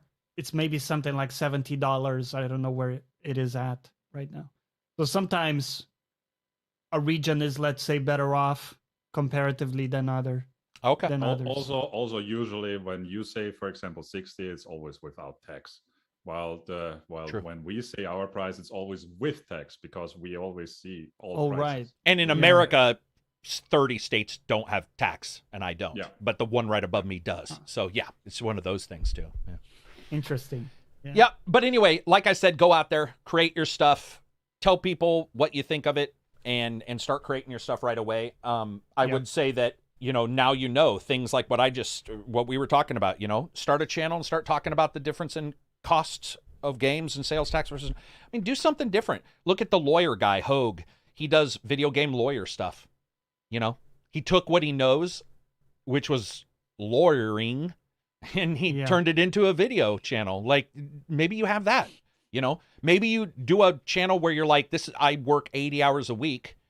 I only have 5 hours a week to play games. This is how I choose my games. Maybe that'd be of interest of somebody to go, oh, this person is as busy as I am. I'm paying, maybe I'm working 2 jobs, but I need to know what's a fun game I can grab 5 hours in or something like that. I don't know. That's just me. I just feel like there's a lot of places for people to do well. Except here I am releasing videos that don't get any views right now. So who knows? It's really screwed up. It must be a new algorithm. Let's see. Yeah. I've heard video game prices are ridiculous in Australia. Well, Europe and Australia, we're equally fucked by now. Yeah, I think, some places are just worse off, where Australia also has all the rules, right? That's true, yeah. Yeah. They have it even worse insofar as they have more rules on what even gets imported. And They usually don't get any kind of multiplayer server support. They always have to connect to wherever. Put the fiber optic on the back of a Like kangaroo and slap it in the halfway butt. across the world. Yeah. Yeah, I definitely can tell anytime we have anybody from Australia. Like, I don't think I've ever had a good connection with somebody from Australia in my life, in a game or in our chat. What else do we got? What did I put on the list? We talked about Nintendo. We talked about Dragon Age. We talked about, what else do I have? Crysis Remastered. We talked about that. It's been sort of a weird, like, not down week. There's been a bunch of stuff to review and cover. But there hasn't been, like, a bunch of... And it's been sort of nice because there hasn't been a bunch of stuff about, like, oh, this company's getting sued by this company. Well, admittedly, I just brought that up. But didn't somebody just sue Epic? Isn't somebody else suing Epic? Did they? Or somebody else suing Apple? Yes, Google. Google, I yeah. think. Yeah. Venium EN says, this is a good question. Do you think there are certain default settings in modern games that should come disabled or completely removed? Like screen blur. I mean, sometimes they are. So I would say that would be up to the game dev. But it's a different question. I can see what you mean. Yeah. But Aries Aston says, I don't get notified anymore when you release a video. That's true. Everybody who's listening right now, make sure to go and unsubscribe. And if you still like me, hit subscribe and hit the notify all bell. Or just hit the notify all bell. I'm going to lose a bunch of subscribers. But it's been ridiculous. I've watched a lot of people who thought I wasn't making videos anymore. And now, admittedly, you can still look me up online and go, so somebody will say, I didn't think you were making videos, so I unsubscribed. And it's like, to unsubscribe, you had to go and see that there was a new video. But whatever. Sometimes, right? Yeah. Sometimes you're just like, maybe it was late at night and this person had only one eye open. But long story short, yeah, it's screwed up. I apologize, guys. I'm trying to do as much as I can. Not quite sure. It's almost like now that you've been putting out a crazy amount of videos, YouTube is like, whoa there. You're doing too much. We can't have you pop off here. And it might be because playlists I'm not super good at. I've been trying to fix my playlist because sometimes a video will come out on the review playlist, but it's a preview. But it's like, it's a review in progress or whatever. I don't know. And everybody's had it. Like I said, Rich. That's who it was. Rich from Tech USA. Isn't that? Review Tech USA. Review Tech USA. Review Tech. He was like, dude, nobody's getting, like, this is crazy. So then I did mine. Mine was less, but still a bunch of people were not getting them. So it's obviously an issue. We'll figure it out, or we won't, whatever. I mean, shit happens.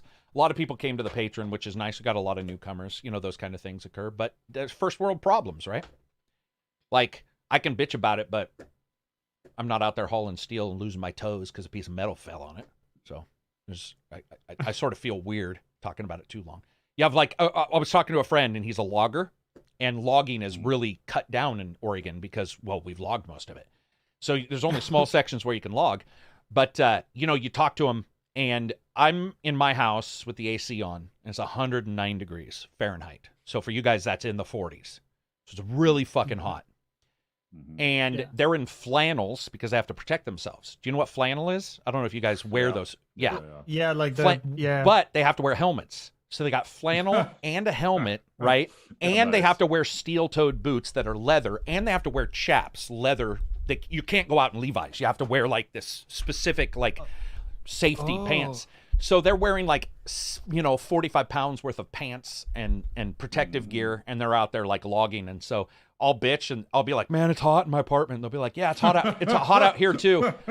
Where I'm like logging. You're leaning back. It's like hot. Yeah, all relative. I'm like, oh my dearie, oh my dearie. And he's out there, he's like chopping shit down. And I'm like, all right, I'll probably shut up now. Yeah. Yeah, it was funny to talk to him about it. I was just like, all right, maybe I'll probably. But it was fun. He was a nice guy. He's like, no, I get it. He's like, it's just funny to hear people talk about it. When John Allen says, content, super chat, thank you. Content has always been great, but I feel you've really stepped it up a notch. Fantastic stuff. Are you hyped for the new Sherlock Holmes? I am. Sherlock Holmes, Chapter 1, open world Sherlock Holmes games from Frogwares. I contacted them and been talking about covering it. I'm very, very interested in covering that game. Is there a date for that one coming out? I think it's next month, or it's farther out than I thought when I saw a bunch of coverage. So okay. Yeah. And the problem is, somebody says it's fantastic you've been doing more. It is, but you can't constantly do more.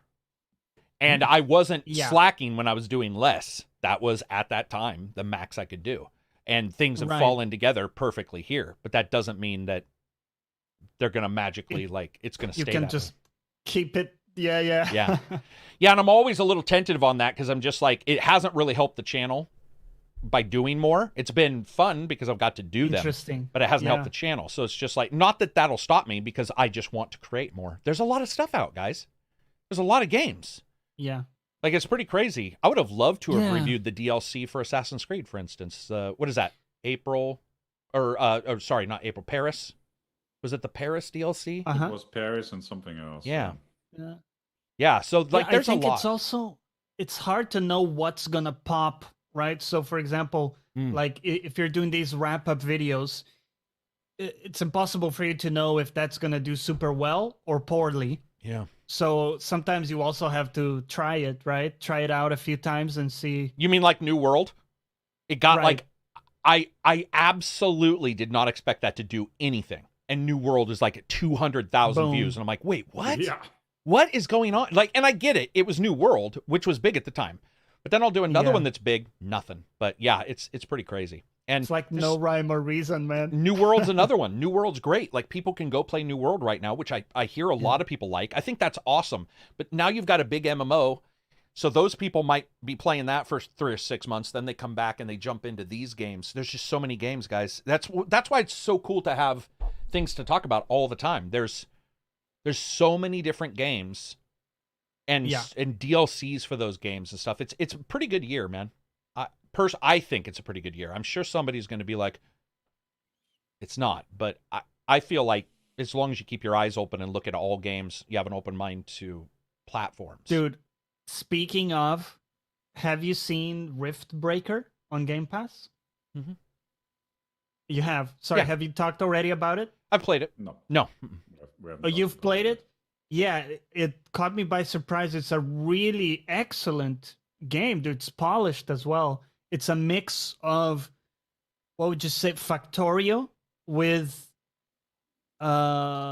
RTS, sort of, base building. So you have those kind of things. You have a big research tree for things you can build. You have to defend against waves of bugs in an alien planet.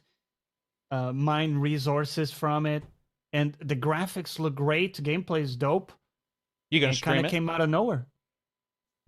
I don't think I'll stream it. It seems like more of a me time kind of game where I can zone out and do Take that. your pants And- off, zone and- out, just full on pants out but and just laying back, crack a naked, beer. Yeah. crackers laid on your chest, eating them off your chest. What? Go ahead. Doritos. Dorito. No, just wanted to add, looking at the Xbox app, it's like one of the 3 games where it says this game supports mods as well. Amazing. For Rift Breaker? Yeah. Oh, interesting. Yeah, Rift Breaker, I'm not into those kind of games. So Fair. I can tell when something's good, but that it's good, but it's just not for me.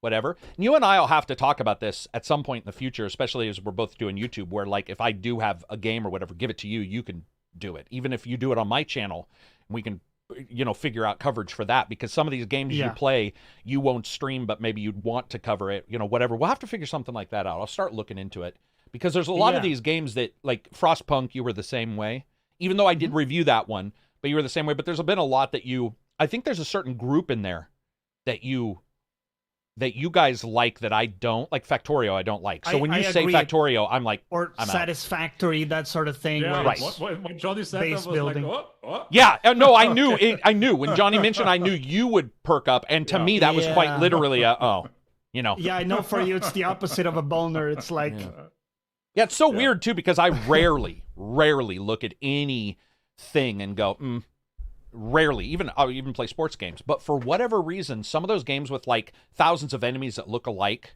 or whatever, or repetitive, something about it stops Fair. me from being able to engage. But regardless of that, it's cool. That's one that a lot of people are talking about and really liking. So yeah, if you guys get a chance who are watching, check out Rift Breaker, man. It's definitely hit it up. I've seen a lot of people talking about it and really digging it. So we've got that too. There's just a really high level number of games out, which is very fun.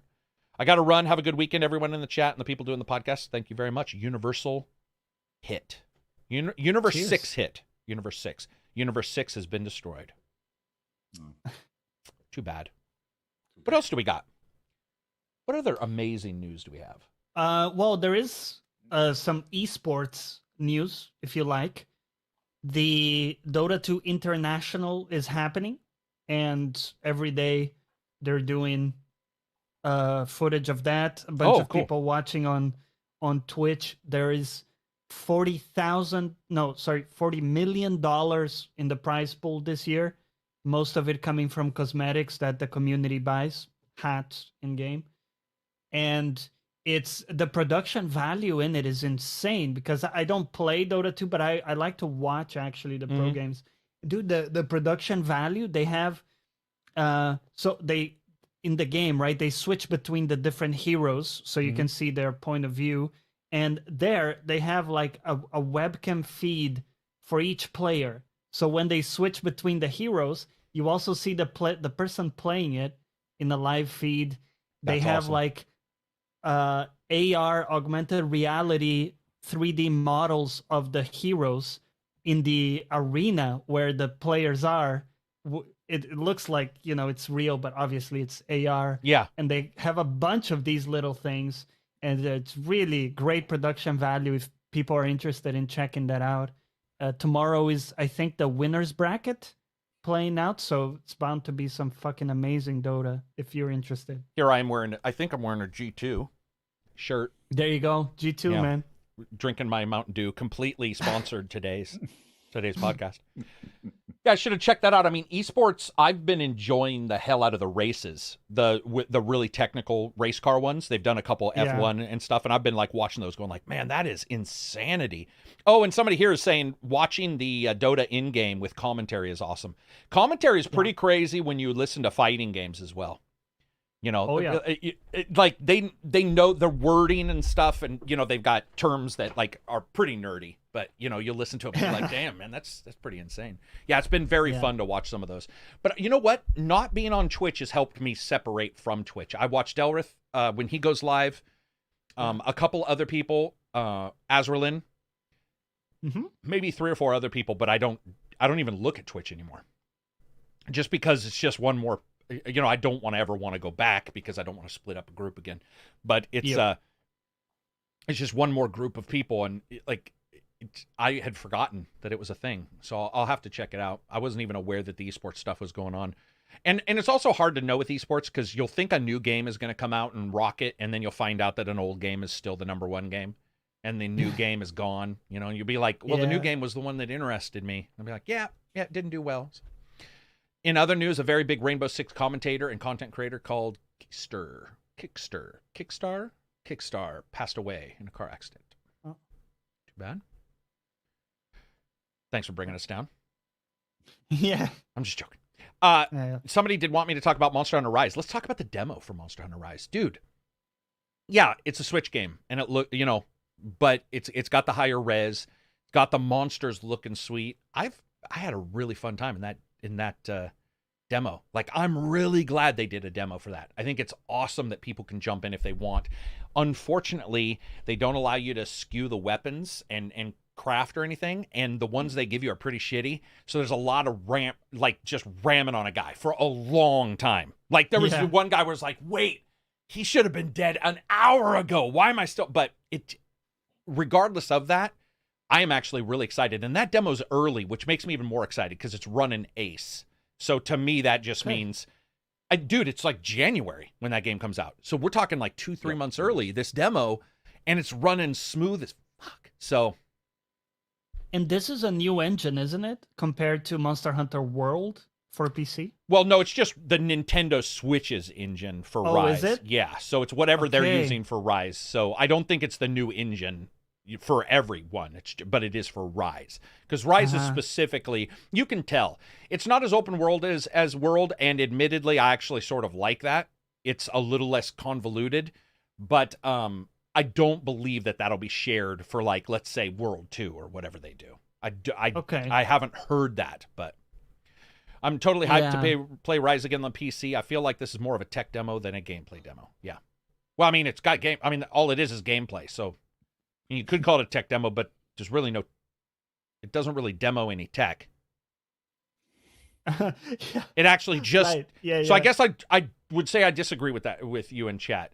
I think it feels like it's only a gameplay demo. I guess to me a tech demo would be throwing a bunch of guys on screen and being like, "Here's how your system runs." Yeah. This game has Yeah, never 1 million has that. enemies on screen. Yeah, but it's yeah. still 500 FPS. I guess in my brain that's what I see. Let's see. I need to start Iceborne. Johnny's played Iceborne. Yeah, You beat I Iceborne, played the haven't you? shit out of that for sure. It was awesome. In fact, my problem was I tried to play Rise on the Switch. It just didn't feel good. Yeah. Felt very different. It does. And I'm wondering, going into this for PC, like, will it feel more similar to that experience? Or is it just really the game is different, right? The game's not that different. It still feels like Yeah. Monster Hunter. Yeah, grab a Right. hammer and try to swing a hammer and watch the guy Yeah. take 77 minutes to swing the hammer over his head. That feels like Monster Hunter. No, it's just that it just doesn't have the customization. Like some of the stuff is mixed and merged where it wasn't on World. Yeah. So I think for you, it'll be like playing a side game. I'm trying to think of a good example, but you've got your main series of games and then you suddenly have a side game, like Gears has a side game, and you play that and you still like it. It's just slightly different. That's the way. Yeah. You know what it feels to me? It's like you have that pair of shoes that fits fucking perfectly, right? And then you buy the same ones, but for some reason there's something about them that's different, and you can put your but these finger aren't the on it, same and ones. it I doesn't mean, feel as right. These would be by the same company, Right. I guess. Yeah, you're right. know? Yeah, so Because they do yeah. warn you that it's not World, so it's like you can't go into it and say it's the exact same ones. But I get your drift where almost like last year's shoes fit great, this year's shoes. Yeah. You're like, that's a little, but it's not terrible. It's not giving you blisters. It just feels weird. People right now are like, Right. what the fuck happened? They're smoking What so are much they dope. talking about? Dude, we did DMT prior to this meeting. So it's just wait. We're going to be talking about machine elves. What do you feel about early access release schedules like BG3? I hate it. I hate it. Yeah. I'm done. I'm done with early access, For me, it's, man. it's the long timelines, dude, and the endless cycles of like. Yeah, endless. If you give Johnny. me a tight 1 year early access, I'm good. Like if you tell me, dude, we're doing 1 year to get input from players and tune up the game, I'm good. But it's never ending. To me, I don't even want 1 year, Johnny. I saw. I know, What was you're the? not on that What's the boat. flying game? The Everspace. Everspace. 2. I played 2. Oh, yeah, it's that's a good, game still. but it's a Exactly. game still. Exactly. I do enjoy a bit of the hype. With you guys, I do get reminded of cool things, and I do Completely forgot about that. game. right, it's just trickled out like a turkey baster leaking grease, and after a while you're like, I don't even remember what update has it got. And do you know how I know what these updates is? Because of PR, not because I've ever checked. PR will say, hey, there's a new update, here's 3 new weapons. I'll be like, 3 new weapons in a game that takes you 8 hours to get that weapon, but it's early access anyway. Like, why does that make sense to anybody? Everybody's piecemealing everything out. If I were to deliver you, speaking of shoes, just your laces, and then next year said you're going to get the tongue of the shoe, and then the year after that you're going to get the sole of the shoe, why would you buy the fucking shoe? Well, you could reverse it and say, I'm going to give you the shoe, but it's not going to fit great. I'm going to give you 1 shoelace instead of 2. There's something, And on top of that, some of those companies then even charge more than the final product will cost. Yeah. Wow. I want it gone. I get why it's there, and I would never fight a dev for doing it, but it makes it so that I can never get behind. There's nothing to push. Yeah. I want to push the sled for good games. That would be my desire. Push the sled for good games and be like, pile your good games on, and I'll push them, and we'll get people to be excited about your games. But with early access, it's just people on the side being like, I'll jump on in a little bit. And I'm like, no, nope. This is And your I mean, one chance. even for you with reviews, it's awkward because if you review it in early access, you always have to preface everything by it's early access, it's a disaster. Yep. If you review it when it's fully released, the hype is maybe gone and people aren't as interested, so it's not worth doing the video. I will do side videos on the ones that that for whatever reason pop up and I have time with I won't carry any emotion into it, but I think as the entire process, I don't like. So like I would never say the dev is bad. If I get a game and there's time and there's an opening, I will certainly do a video. But yeah, it's not how I like. It's not how I like the delivery of my games, because to me it's not a game until it's ready. It's a experience Project. maybe, or a Yeah. project. Yeah. Yeah. But what in the end, you will get the best possible shoe that they can make for you. The problem is, Socrates, is if it's the best possible shoe and I'm 60, I'm no longer running. Yes. Sorry. What were you saying? The best, I don't know what game it was, but one of the early access titles I've got was pretty good in that regard, as they basically came out and said, we're launching a basically complete game, but we want to add more features on top. And so we're putting it out in early access. Our schedule is like 6 months. We want to tune up some stuff. Here you go. I was totally fine with that one. Baldur's Gate is for me like a worst case example, because first off, they don't give you any schedule. They say at least a year. We'll see how long. And you also know that the save game will not be working with the final version. And I'm certainly not going to go back and experience the starting 10 times. No fucking way. So it's never happened. You have like 25-ish hours of the starting that you could replay with different characters, but then your progress gets wiped when the release comes out and you're replaying it all again. That's not happening. It's never happening for me. There's no way I would do that. There's no game, by the way, even KOTOR, that I would want to do that. Because KOTOR, when I replay KOTOR, I know I'm going to finish KOTOR. If you told me, what if all your replays turned into the first 20 hours of KOTOR, I'd be like, the fuck are you talking about? That's idiotic. I would never play that. That makes no sense. And that's how I feel. Baldur's Gate really pisses me off because I want to experience Baldur's Gate. Yep. I want to experience that game. And I can't even like look at it because I don't even want that to be ruined. I'm just, it's, yeah, I don't know. Sitting on a soapbox, I guess, because everybody else likes it but us. You know? Yeah. I mean, the fact is at some point, you know, like when I bitch about a game, it was like Far Cry, I was like, hey, it's got some issues, blah, blah, blah. Number 2 seller in the UK. Obviously, the people I'm talking to, not people either listening or not people watching. And that's okay. You know, you speak to your audience, but at the same time, you have to sort of buck up and say that we sound like old guys on a fucking hill. But I think we're old guys on a hill where the kids really are smashing the grass. It's just the other people with them are also smashing the grass. And so they're okay with it. And you're like, well, if you guys were sitting where I was sitting, you would look at it and be like, but whatever. Sorry if you read it already, but I know you like the Duke. Yeah, I've read it. We just don't go on tangents all the time, Venue. But yeah, the Duke is coming out. The new remastered remake of the Duke for the Xbox. My favorite controller, but I think I'm the only one. Once again, I love Baldur's Gate 3, but I only got back to the beginning when they released new classes. But why would you? That's like playing Origins for Dragon Age Inquisition 25 times. Like, I liked it, but not 25 times. I wouldn't play that 25 times. Yeah.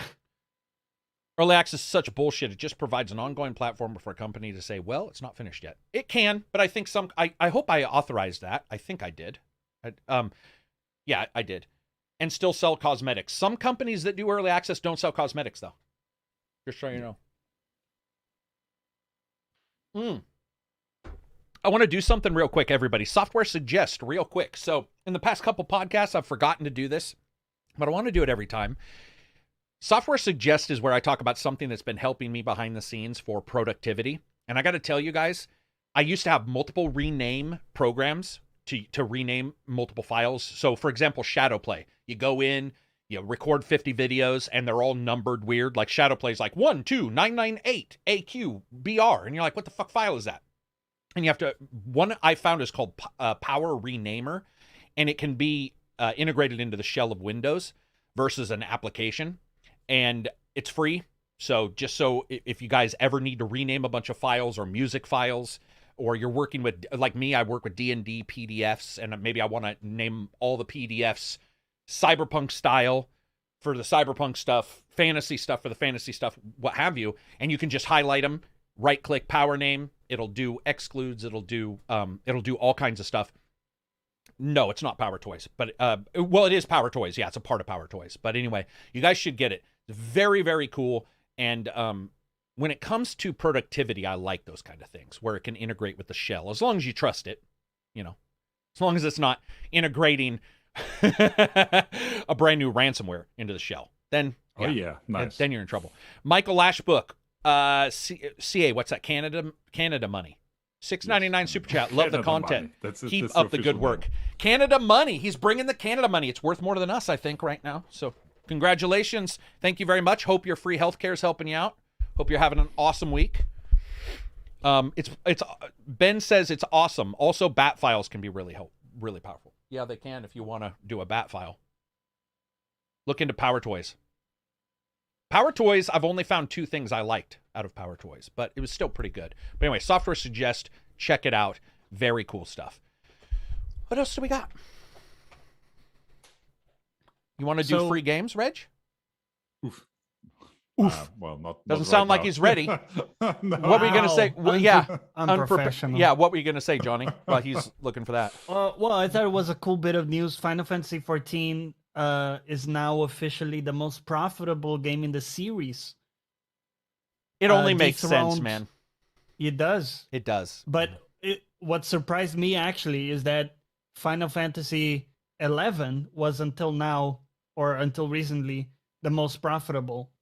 And I had no idea that game was still, that. Me neither, man. Yeah. It's If you still ask online me, as well. yeah, it's, I think, still alive. So almost 20th anniversary. So if anyone plays, kudos to you. But as someone who is still playing 14, I think it's a great game. And I'm enjoying it a lot and excited for the new content in November. Dude, there's a lot of good MMOs out there, man. And everybody who stuck around saw a plus when WoW started fucking up, including DC Universe, which I love, Star Trek. All of these were just it's impossible. If there's somebody's a superstar, they suck up something. And what WoW was sucking up was all the PR, all the press of any kind, all the YouTube channels, because it was the only thing that returned. It was the only thing that made that got you a good return on what you were doing. And now what you have is people looking at these other MMOs going, oh shit, they're good. And I'm not saying Final Fantasy wasn't good already, but it wouldn't be here without WoW having fucked up. It wouldn't be at this number yet. WoW fucked up, and we know, just even from our Discord, a massive contingent moved over to the point to where I had to make a special channel, which has never happened before. And that happened because they were offering more and doing better than what WoW was doing, and people were finally ready for a change. And there's all these other MMOs that were just sitting there waiting for them. And it's cool. It's an abusive relationship, and WoW has just beat the shit out of somebody, and that person finally moved out. That person, and by that person, it's a huge number of fans. They moved out. They were like, I'm done. I break up with you. And that's good, man. Yeah. Good on them. I'm glad you guys found something awesome. I'm glad Final Fantasy's doing well. I want these other... I miss WildStar. That's what I was going to say. The only thing that pisses me off here, guys, is that there's a lot of MMOs I wish had fucked up or had been around when they fucked up, because there's a lot of MMOs I would like to have seen done better, and I think WoW just sucked up everybody's time. Yeah. You ready, Reg? I mean, the game Yes. the game is sorry, just last thing on that. It's a really cool story of revamping, because if you remember, the original was a disaster, right? The original version. When they did the Realm Reborn thing, it actually became very popular. And even before the WoW stuff, the game was at 10 million players, which is a really great number. Now it's at 24 million. So, yeah. Doubled and a half. That is easily something you can point at and say, like, something happened. Something happened. Real quick, Named Band Again, $10 super chat. What's up, Named Band Again? He says, I've been using the Hyperkin Duke for over 2 years. The Duke's coming out. Our Corona edition in clear purple body, Xbox 20th anniversary in black and white, and a re-release of the so-called red Mountain Dew edition. Hey, I'm all for that. I'll buy a Duke. I just won't sit here and tell everybody else they should, because I'll get a bunch of shit for it. But if you're not using a Duke, you're a child. You're a tiny itsy bitsy child in my world. If you want to be a man, you will buy an Xbox Duke controller, even if you have a PlayStation. Get a Brooks adapter and use it. The Duke is the best controller ever made. Fight me. No, I'm just joking. The volume of one Duke is what, 20:20 Joy-Cons? It's gotta be. That thing is just a monster. It's so good. But I get why people don't like it, because it is not baby hands. It is the opposite of what the Switch does, where the Switch cramps you. The Xbox Duke required you to move far farther than you probably should have. It was big enough that, remember when it came out, people thought the center was going to be an LCD. That's how big the center plastic jewel was. There's nothing there. It was so big they had to put a spacer in there. That's how big. Microsoft is like, A, B, B, B, B, A, X. I love it. If you guys haven't checked that controller out, you need to. And the last thing, Benjamin Orem, thank you for the $10 super chat. Just says thank you with a sticker. I didn't know you could do stickers in here. Oh, yeah. I'm a sticker fan, as everybody in my Discord knows. I've brought the stickers into our Discord, and I think a lot of people are not happy about it. But I actually, name band again, Cortana edition, not Corona, Red Limited. Didn't he write better. Corona, though? Something else, Corina, I think. Yeah, so I read it, Corina. I read it as Corona, and I was like, that's a pretty sweet-ass alcoholic beverage abbreviated reviews. I don't know if he's messing with me. He put a sticker in there, too. I can't tell. $5 super chat. All right, what do we got, Reg? Free games. Let's do this. It is a very short list this time. So free game first. It's the Epic Game Store, and it stops the zombie in Rebel without a pulse. Never heard of that game before. Very good game. You can download it. Xbox original. Okay. So on to, where is it? Game Pass was, I think, the only other one. There we go. Xbox Game Pass has the Rift Breaker, like we talked about today. Yeah. Ring of Pain, Back for Blood is also out now there. And Destiny 2 Beyond Light is also finally came to PC Game Pass as well. Before that, it was only on the console Game Pass. And today it launched with The Good Life. That's it. That's the end of the list. Oh, okay. Not a lot of free stuff. These companies suck. I'm just joking. That's the way it'll be. Game Pass is not worth it anymore. I mean, dude. Going to PlayStation now. Yeah, exactly. Exactly. They've given us a lot. One down day ain't too bad. And I mean, Game Pass has 2 interesting titles this week with Back for Blood and Rift Breaker. Cheers from Brazil. Wilson Barbosa says, "Oh, look at that, Brazil. Compadre, vámonos." Wow, what just happened? Wow.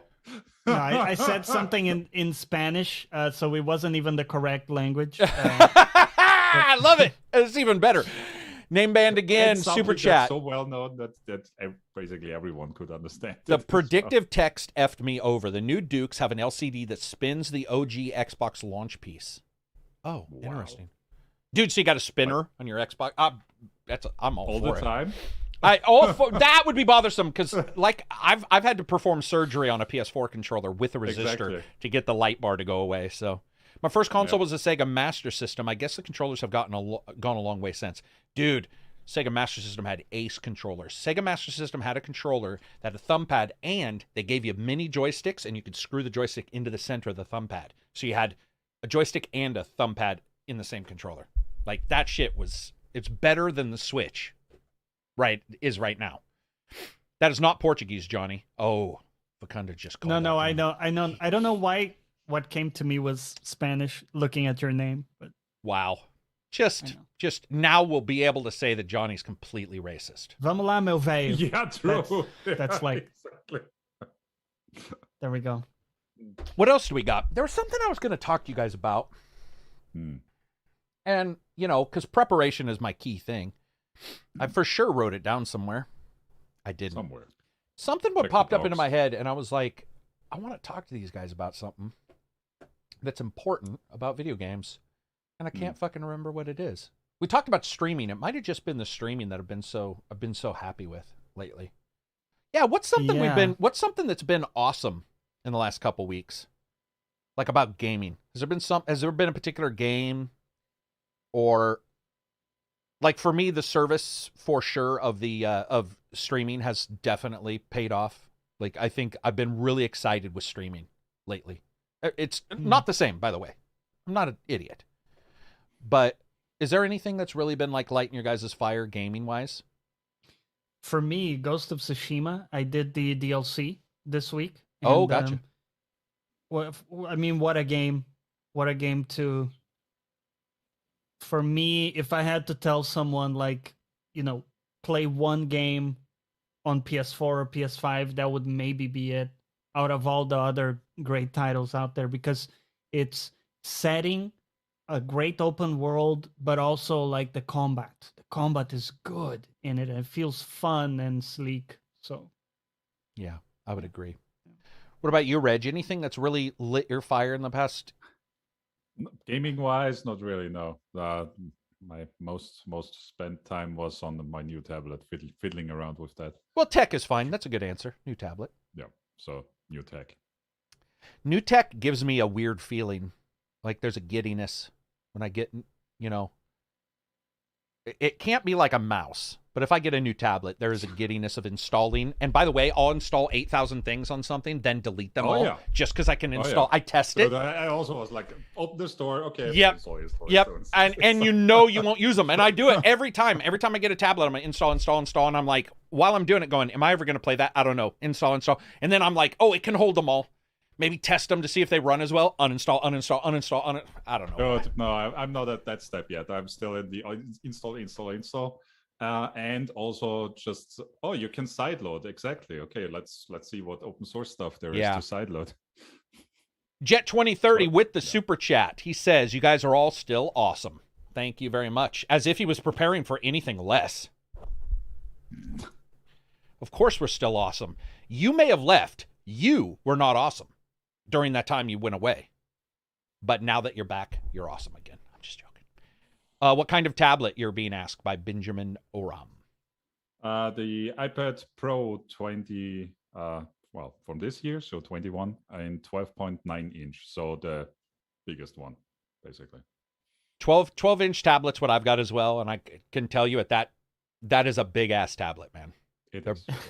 Like I went to the store first and checked the different sizes and was like, well, I mean, obviously the biggest one. Why would I? Yeah.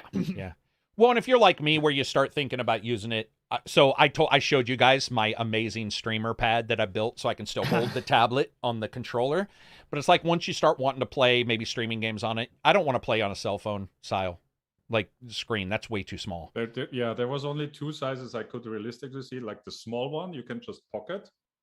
That's small enough to basically take anywhere, or go all out and go with the biggest one. I personally don't see the point for me for any sizes in between. For tech, for me, man, I still get excited for audio. So a couple, I think it was about a week or two ago, you like in the middle of the night, you'll see me post in the Discord because like something has gone wrong and I've had to switch to another tech for a little bit. What had happened was my external USB sound card had an issue, and I had the little Creative X3, which is literally just a DAC that plugs into USB-C, but it's not a big box. It's just a baby DAC. And the sound from that thing was phenomenal. And there's something so cool about having a low expectation, but owning something. You've paid a price, and you're like, it's not going to be the best, right? It's not going to be the best, but I know it's good. And I've used it before, but this time I had all my settings right, and I was playing Far Cry. And I was like, oh my God, the gun sounds so good with this. I love that kind of thing. I love that the special moments in life. Oh, well, the special moment was also with the tablet. I was playing one of the Marvel games, I think, one of the newer ones. Was playing around with it, was like, okay, this runs somewhat okay, 30 FPS, etc. Went into the game options, and suddenly the world opened up, like 60 FPS, maximum settings. I know the game you're talking about. Is that is it the third-person action game where you go out? Yeah. Dude, that is almost a console game.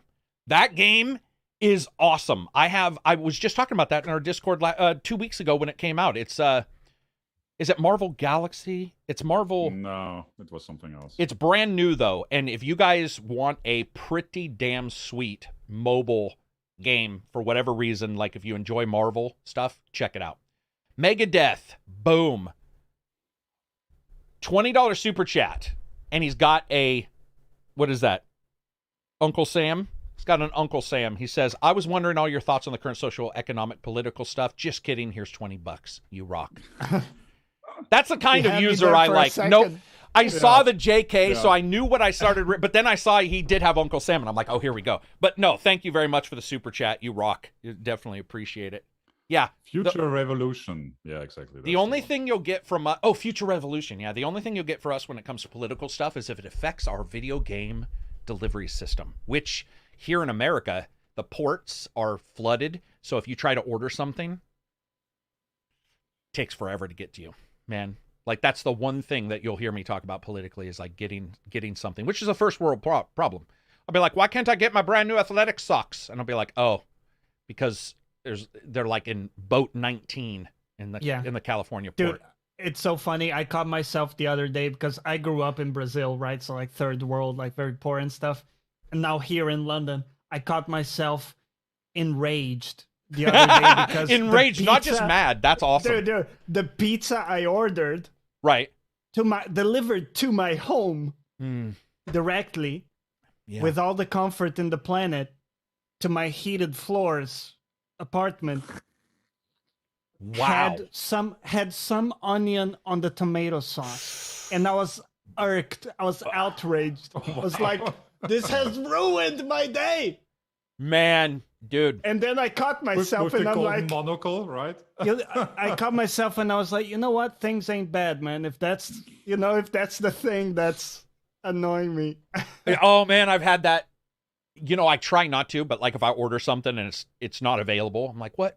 Reg and I've joked that anything I like will soon not be available. And dude, I know. I feel like we've had cases. Yeah, and it's caused me angst before, where even my friends joke and are like, maybe you shouldn't like what I like because, dude, you have really bad luck. And Crustables, I was in the Discord joking with you guys. I ordered like 5 boxes of Crustables, and you can guarantee I ate all 5 in one day. And that's like 40 Crustables. Fuck you, I'll eat all 40, and I did. They stopped making them. And I'm like, why? I need to know why. That's impossible. Yeah. Now they need to know. They have to have stopped. I went and looked, COVID. So what happened was the company has all these products, and when a bunch of people are buying stuff, smaller products can be supported by the larger products, right? But it can't be when COVID is impacting shipping and all this. So what they do is they curb it to what sells the most and what people need. And here I am, first world problem. I'm like, how dare you stop my Crustables? What the fuck? And then I go, and it's like, if you've noticed, Crustables aren't being made anymore. It's just because right now we don't have the proper shipping amounts and the people verified. And I was like, oh, man. You were ready to take it personally. I did take it personally because dude, this is not. So sometimes it'll be like pepperoni from a small company. But like, all right, whatever, I can deal with that. But it was Uncrustables. I'm like, they've been around for like 20 years. There's no way they'll just stop making them.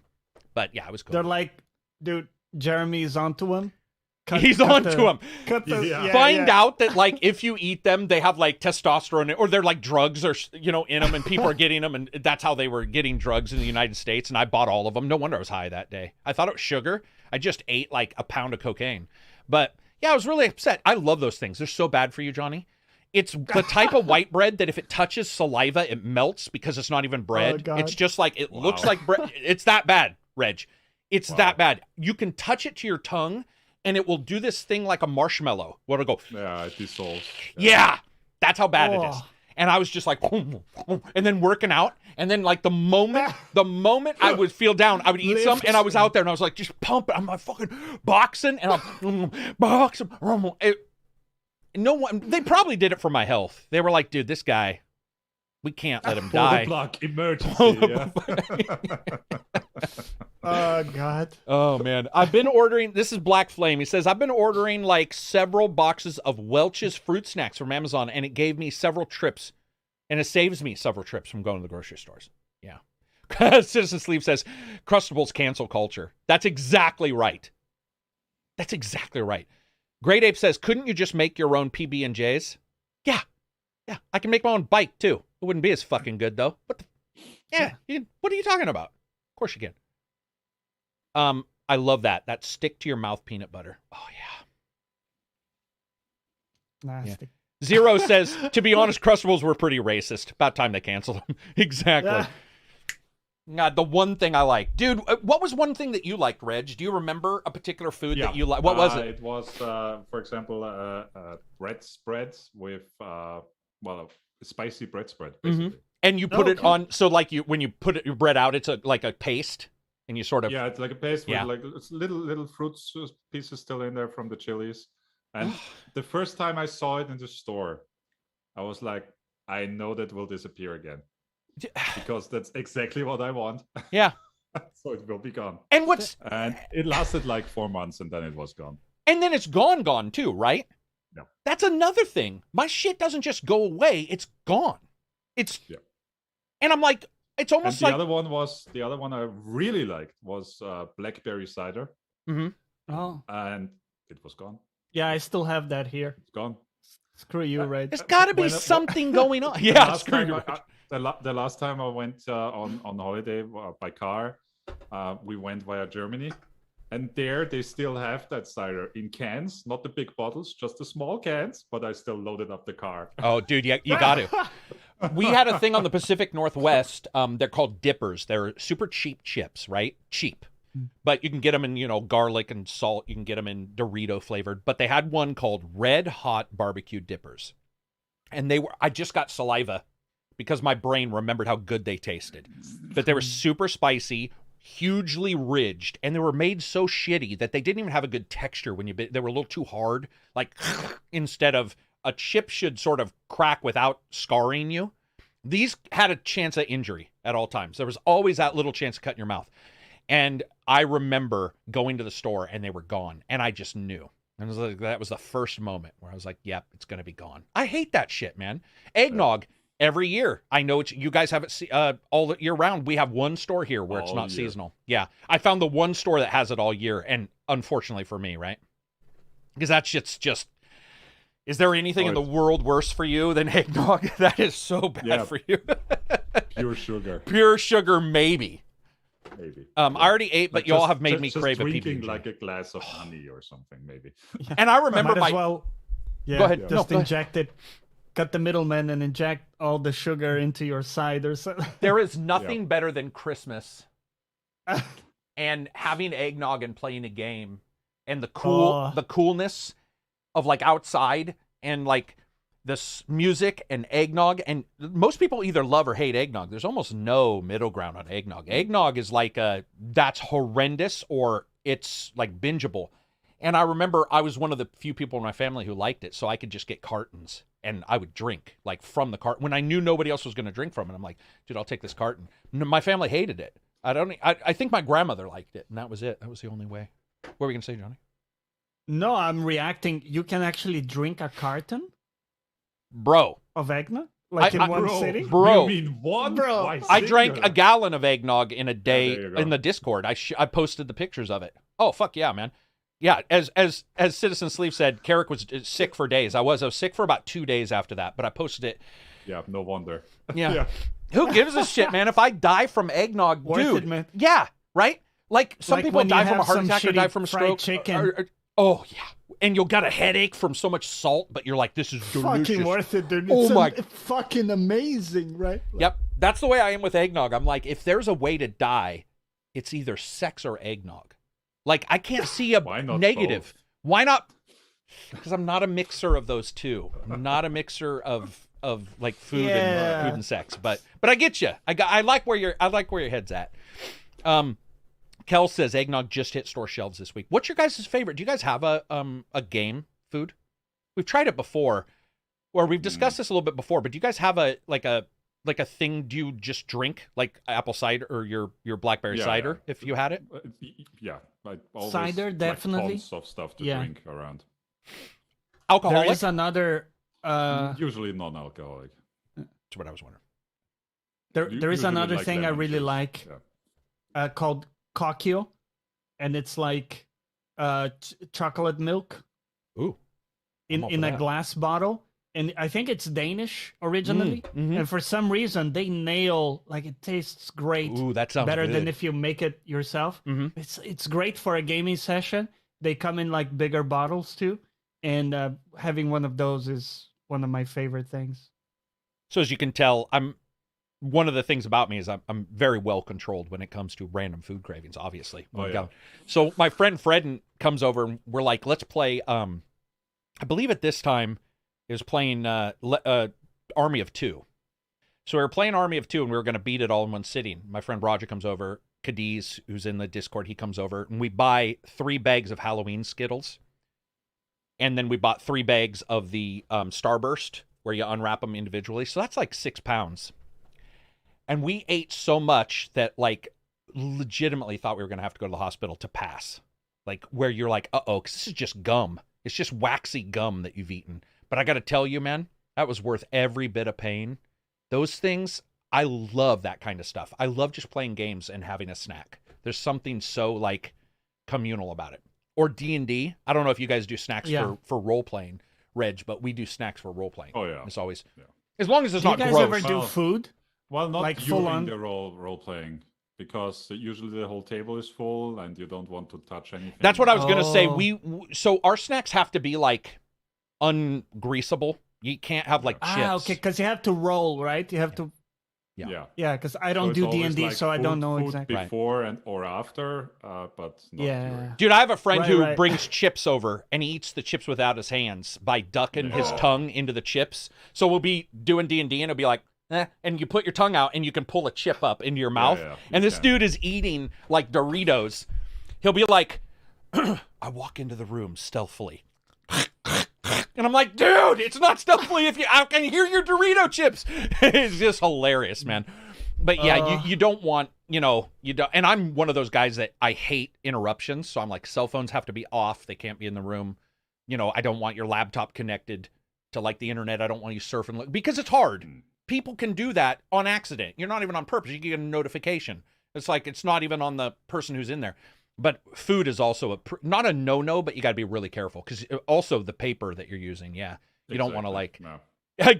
as Indio said, get a feed bag from a horse. That is actually what we bought. There is a feed bag you can buy from Amazon for people as a joke, I hope. But it hooks around the ears. And I hope. Yeah. Just you. Orem, thanks for the super chat for the eggnog love.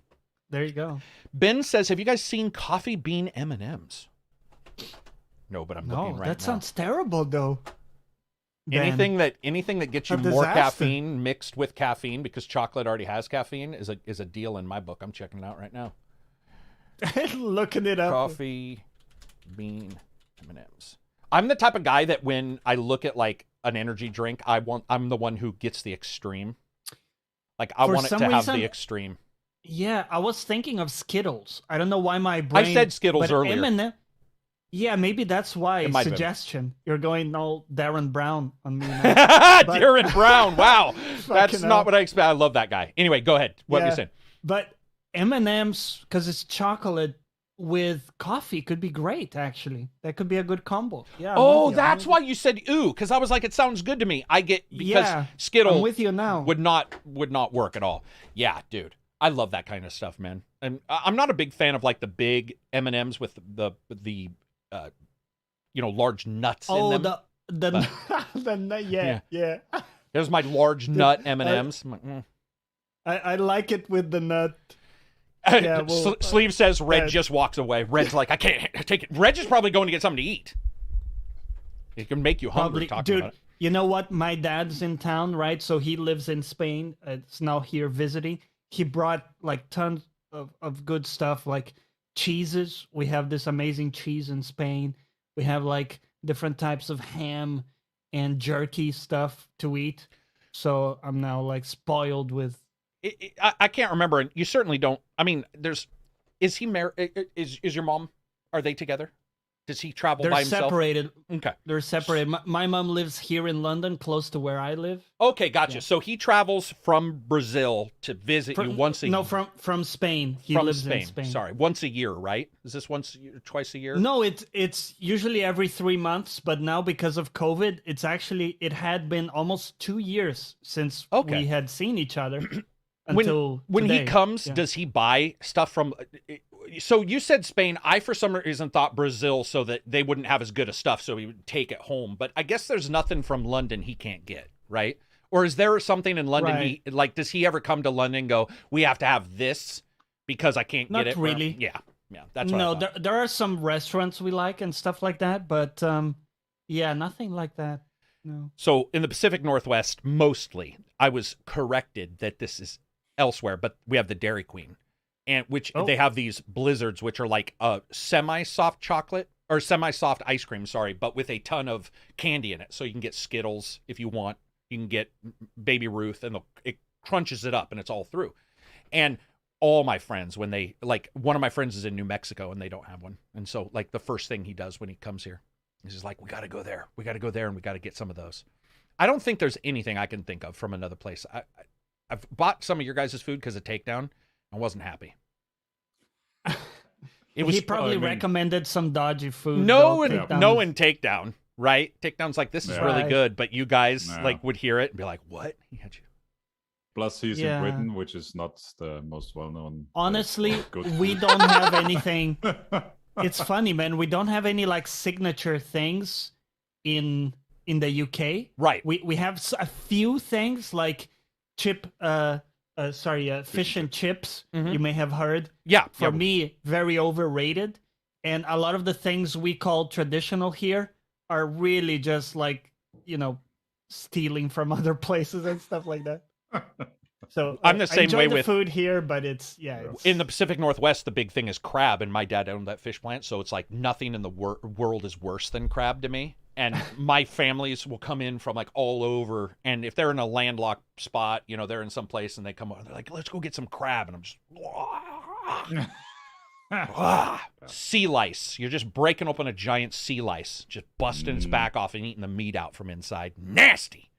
Does your DQ hold the blizzard upside down outside the window? Yes. There's an actual rule that when you hand customers the blizzards, they have to hold it upside down to show you it won't come out of the cup.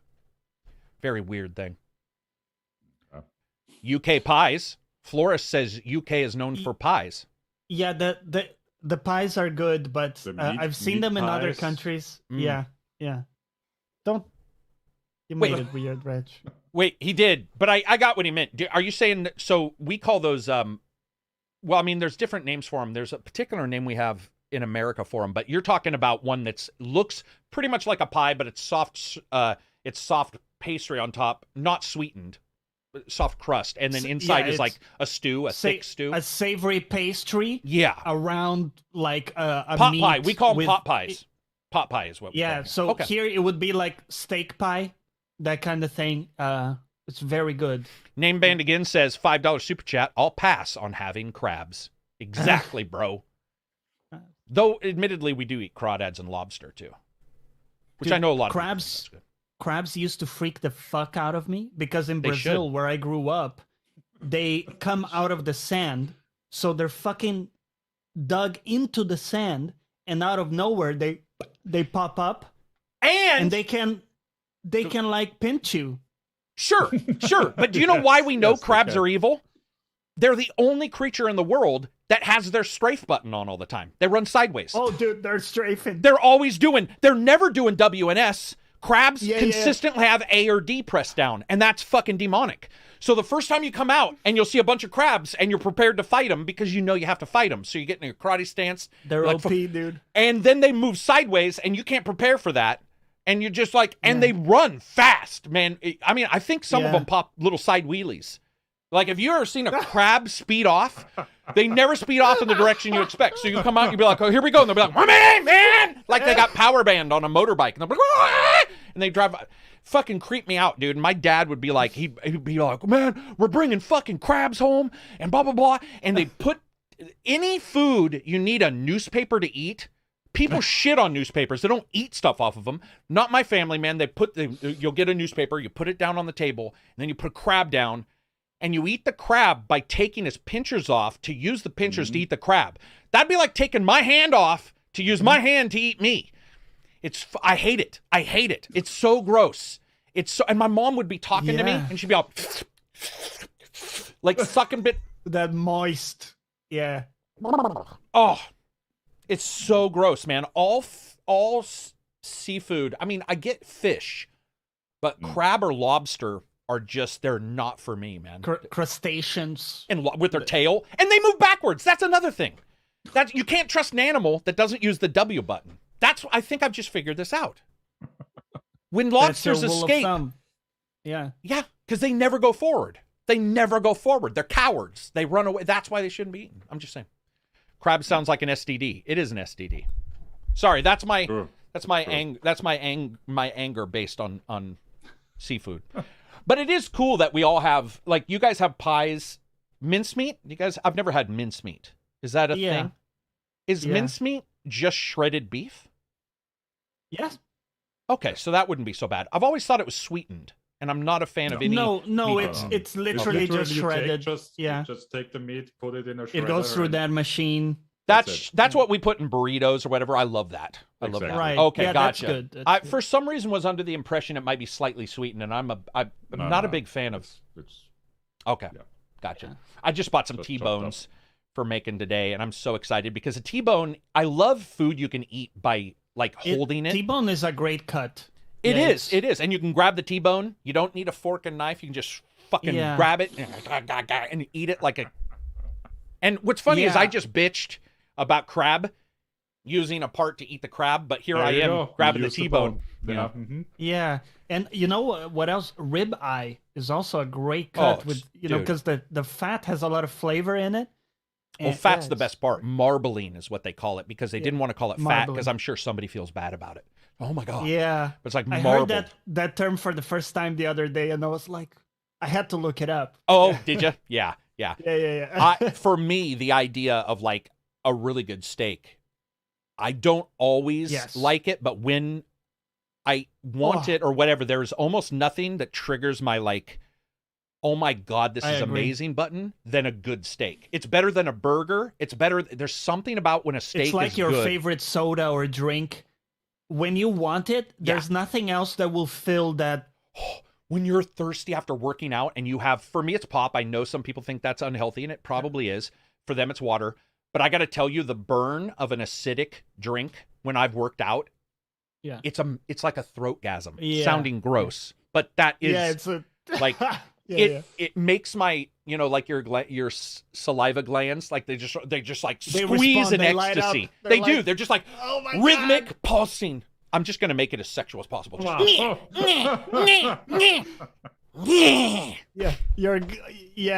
job. I mean, you couldn't have made it. I could have not done that. I could make some gagging sounds, but I'm not gonna because I'm incredibly I'm sophisticated. That's what we're known for.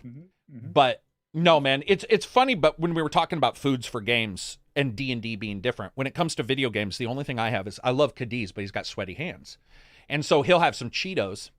And then he'll have sweaty hands, and he'll pass me the controller. Yeah. And it's like... It's covered in dust. Yeah, it's like a fucking greased pig, and it slides out of your hand. You're like, what the fuck? And you got to grab it and wipe it off. One time, my friend had stayed over the night. My brother was there, and they were playing Virtual Fighter, and they had eaten ice... Cool Ranch dressing. Do you guys have those chips? So they'd eaten a ton of Cool Ranch dressing chips, and this is the grossest thing ever. I was playing games afterwards and touched my lip and tasted Cool Ranch, and I realized... Oh. That's how I know I couldn't be in porn with another dude. I couldn't even handle a guy having Cool Ranch transfer onto a button and taste it. Wow. Let's see, what else do we got? The Sophisticated Podcast. That's us, man. What are we even talking about? We went off on game. Do we have anything? Definitely everything apart from games. Do we even have any substance at all, guys? Do we even have anything? I don't think we even have anything. No, yeah. Bro, I think... No, I think that's about it. I mean... That's why you show up. That's why you show up for our highly sophisticated technical talks on eating various foods. I am hungry, though, man. I am My hungry. entire train of thought is now thinking about food, dude. It's so. And have you ever been so uncomfortable because you've eaten a ton and you? Yes. Oh yeah. Right, and your brain says, "I will never eat again." Your brain legitimately and then says, 1 hour later, and then or you burp, and you're like, "Oh fuck." Somebody's asked this twice, so I'm gonna answer. Is there a chance of Judgment coming to the PC? Yes, there's a chance. I just don't think it'll happen. Yeah. Sorry, it's a weird question because, but yes, there's obviously always a chance. I just think we know that Sega is working with those guys, and they have a problem with PC. Right. But yeah, when you eat so much, back to food. When you eat so much, and then yeah, you're just so full, and then you're like, let's just do it again. Let's eat all this again. Let's do it. The Sophisticated Snack Podcast. We should do that one of these days. We should should bring like each our favorite snack and drink. Like the favorite 10 snacks or 5 snacks or whatever. Yeah. Okay, maybe that's too I much, wish I could bro. I'm ship not you gonna guys have 10. snacks, but I'm actually nervous that if I shipped you guys stuff from here, it would take forever. Like I don't even know the times Right. anymore. Yeah. For Well, maybe you can tell us and we can try to source it. try here, to source 'cause- it there. Yeah. Yeah. That would be fun if we all did. Oh, we could put it True. together, yeah. And we'll do the same. You'll try to source our shit, and then you'll Dude, try it so and be like, what the I'm going to fuck do is this podcast. I don't know if you guys want to do it, but we're doing, so it's going to be video game people, but we're actually doing something like this. So Victor Magnuson from Fat Shark is a cook. And that's, I don't know if you guys remember, but he actually talked about that a bit when he was on. And then I did a separate podcast. He talked about it a bunch. And then Andy, Lanique, I think is how he pronounces his name. He's a PR guy for various companies. And he's a chef online on Twitter. Like if you go look, he's Whoa. got, and we're doing a gaming. They both said yes, but we're basically just like getting people who like games, but we're just going to talk sort of like what we're doing now, like about games overlapping with food. But I could ask them Nice. because they have tried other foods. I could ask them because Victor lives in a place where they have the rotten fish thing. Oh. So I could, yeah, Sweden. yeah. And, I think he lives there currently right now. I'm going to contact both of them and see, and then we'll see if we can all get on there. Okay. And talk about it. But trying other stuff would be funny. Yeah. Like, because I definitely I'm not an experimenter. Like, I'm not a huge, I'll experiment with stuff I know I like, 2 things I know I like, but I won't experiment. I don't really reach out to grab a food. Have you tried, for example, sushi or I hate like it. that kind of food? You hate it? What? Right. All I can think of is worms getting in me, man, because I've seen what it looks like when it comes out of the ocean, which, by the way, I'm not saying it's like that in sushi. It's just the Right. association that happens. Yeah. It's like seeing how sausages are made or stuff like Yeah, that. and it's so weird because one of my friends worked at a pepperoni factory, and he's like, dude, I'm never eating pepperoni again. I'm like, shut up, leave my house. Because pepperoni is my exactly. favorite food in the world. And he's like, let me Yeah. tell you about the broom room. no. And I'm like, no, that's a bad name No. already. I don't want to know. And he tried. Yeah. He tried to ruin it for me, man. He tried to ruin it for dude. me. I have a friend that for years has tried to send me a video on how they make chicken nuggets. I'm No. like, bro, no. No, because chicken Why? nuggets, You want to spoil chicken nuggets for me? your mouth lies to you constantly. And that's Yeah. okay. I don't need it. Because when it doesn't, that's when you do hate something forever. And that's another Right. thing. I know people say things are an acquired taste. I don't know about you guys. I will never try to acquire it again. Does that make sense? I'm with you. Okay. Why would I acquire it? Why would you? If you didn't like it the first time, you're an idiot. If you. I guess I'm the odd one out on So that one. what's something that you would say you've acquired? Coffee, for example. Really? Because coffee's Oh. so there the first time. Yeah. So I'm surprised yeah. you tried Exactly. it again. The first time I was like, what's that shit? Okay. Really? And you tried it again? Yeah, but years later, not Okay, soon, okay. but years later. But yeah, And did you try Interesting. it the next time with like sugar and creamer? Maybe the first time without, or is that's that why? possible. That part I don't remember. But another one would actually be sushi as well. Like the first time I tried it, it was like, like why pay so much for that shit? Dude, my dad Overrated. at the fish plant, he would have a styrofoam white cup. Have you guys seen those? The cheap styrofoam white cups? Yeah. And he would drink black straight coffee. And Oh. I remember, and he would laugh at me because I'd get hot chocolate when I was a little kid. Like I wanted, because it was sweet and it had the whipped cream. And he'd just be cranking down this jet black, just rocket fuel. It was nothing but like coffee beans some kid had maybe stepped on once, and that was the Yep. juice. Some coffee paste extruded from. And it was coffee at its most basic it's so bitter.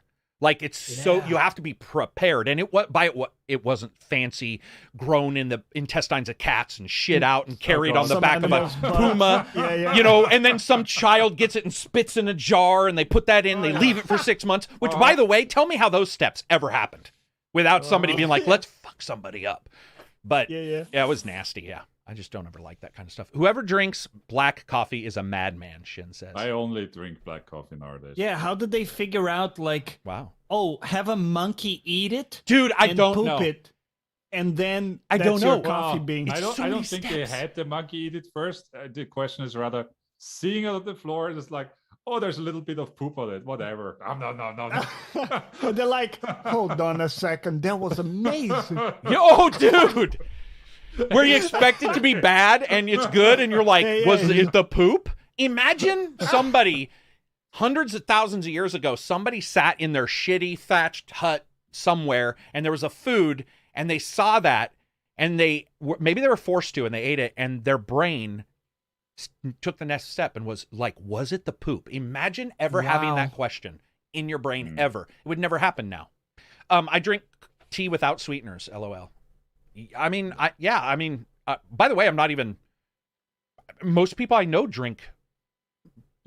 I think my dad's drink coffee without but anything on I it. I think the difference is what you guys might be talking about might be at least a nice coffee bean. My dad was drinking the Folgers, like nicotine unfiltered for coffee. Right? Yeah. So like normal cigarettes have a filter. My dad was like getting the type of coffee that was just like fucking throw it in there and just chew on something, pour some water down your throat and mix the two.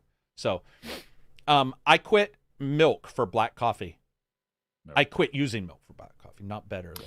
But, dude, I you know what I drink it with milk and sugar, so basically the worst way you can drink coffee. And nowadays just black, straight up black. Did you one day forget to put milk in, and that's why, or did you do less and less? A conscious decision. Yeah. Do you drink milk at all?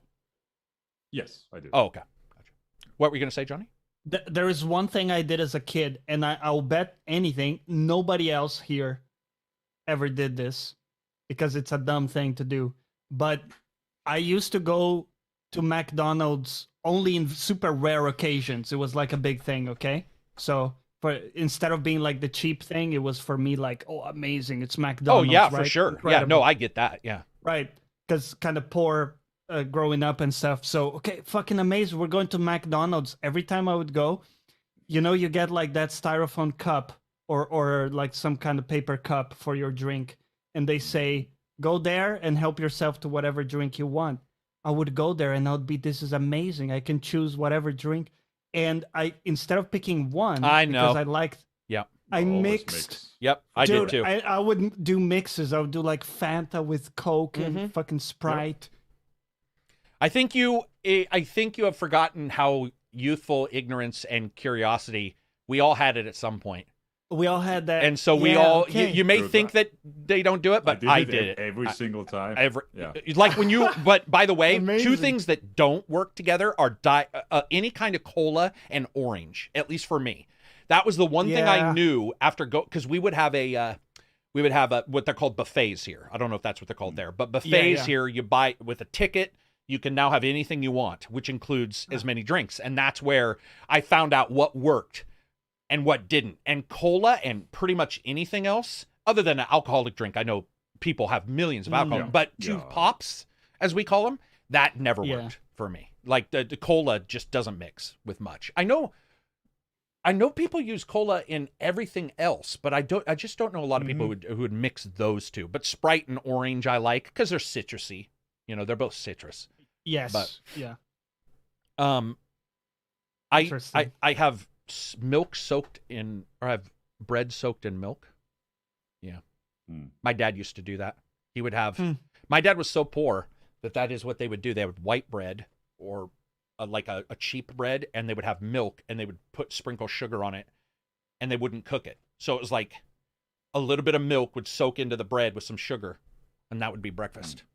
Which with some cinnamon, which isn't bad. It's just it's almost like uncooked French toast, I guess. would be the easiest way. Yeah. Yeah. And we'd eat. I remember hearing the story about my parents. You know, whenever you try to tell your parents like how bad you have it, your parents always have that better story. Like we talked about, like you can never beat your grandmother. Yeah, back in my day, and you can't. You can never walk 100 miles. Yeah, uphill both ways. Both ways were uphill, and you're like, that's not possible. They're like, the Earth tilted because the world was against me, and you're like, carrying like 10 people on our backs. Yeah. remember my brother? And you're like, no, that's because he died on the way to school one day, and we had to eat him.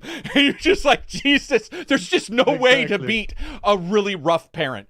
But yeah, my parents would have these stories about, like, my wife's parents, her parents literally, like, were on boats from China. Like, true, you know, shit immigrants, as in they had the shit. It was horrible for them. And hearing stories from them, and, you know, you feel bad. Like, I lived in my car for a while and stuff, and I'm like, well, at least I had a car, you know? Like, there's always somebody who's going to have a much worse time than you. I walked through a desert just to go to school. Exactly. Well, some people did. Some people did. Middle East, I'm sure people are still doing it. I think it's fascinating. We all drink cola nut flavored drinks, but I've never seen a cola nut. Oh, that is true. That is cool. Probably doesn't exist. Yeah, probably true. What else do we got? Is that it? Oh, wait a minute. Venue says my grandmother was at Siberia, so she literally ate grass to survive.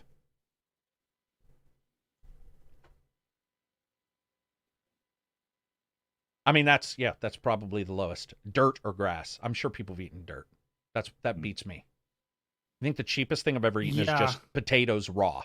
Which, by the way, understood, like, don't do. Dude, that's not a smart plan. Yeah. Dude, I thought it was fine. I didn't know. And all I had was money for potatoes and eggs, and I ran out of eggs because you like the eggs more. And I just had potatoes, and I was like, I got lazy one day. They taste terrible, but potato raw is the starchiest starch you've ever starched. But I was not aware what it does to your insides. And it was the most pain. I mean, I thought I was dying. Dude, it creates, basically, it's just, imagine your stomach bloated because of the gas. No good. It is. Oh, man. Yeah, it fucking destroyed. I didn't know that. I didn't either. And I ate a lot, you know, because I was like working out, and I was like. You didn't just eat one. Yeah. I've never eaten one of anything except for like something I hate. I was telling the guys, they were like, what foods do you love? And I'm like, nothing until I do. And then it's ridiculous. That's I will eat the same shit for days and days. And then something will pop up and my brain will trigger. And I'm like, I need all of those. And just like, I've been so sick multiple times. I will now eat all the availability of this. Yeah, dude, like the Uncrustables, I'm sort of glad they went off the market because I'd be like 600 pounds right now because I was so good. I mean, at some point you get tired of it. I don't know if you guys ever have that where you'll eat something, you'll be like, okay, I'm done for a little while. But mine seems to take longer. It takes me just a little longer to get to the You know what seems like a great idea but isn't? Cinnamon.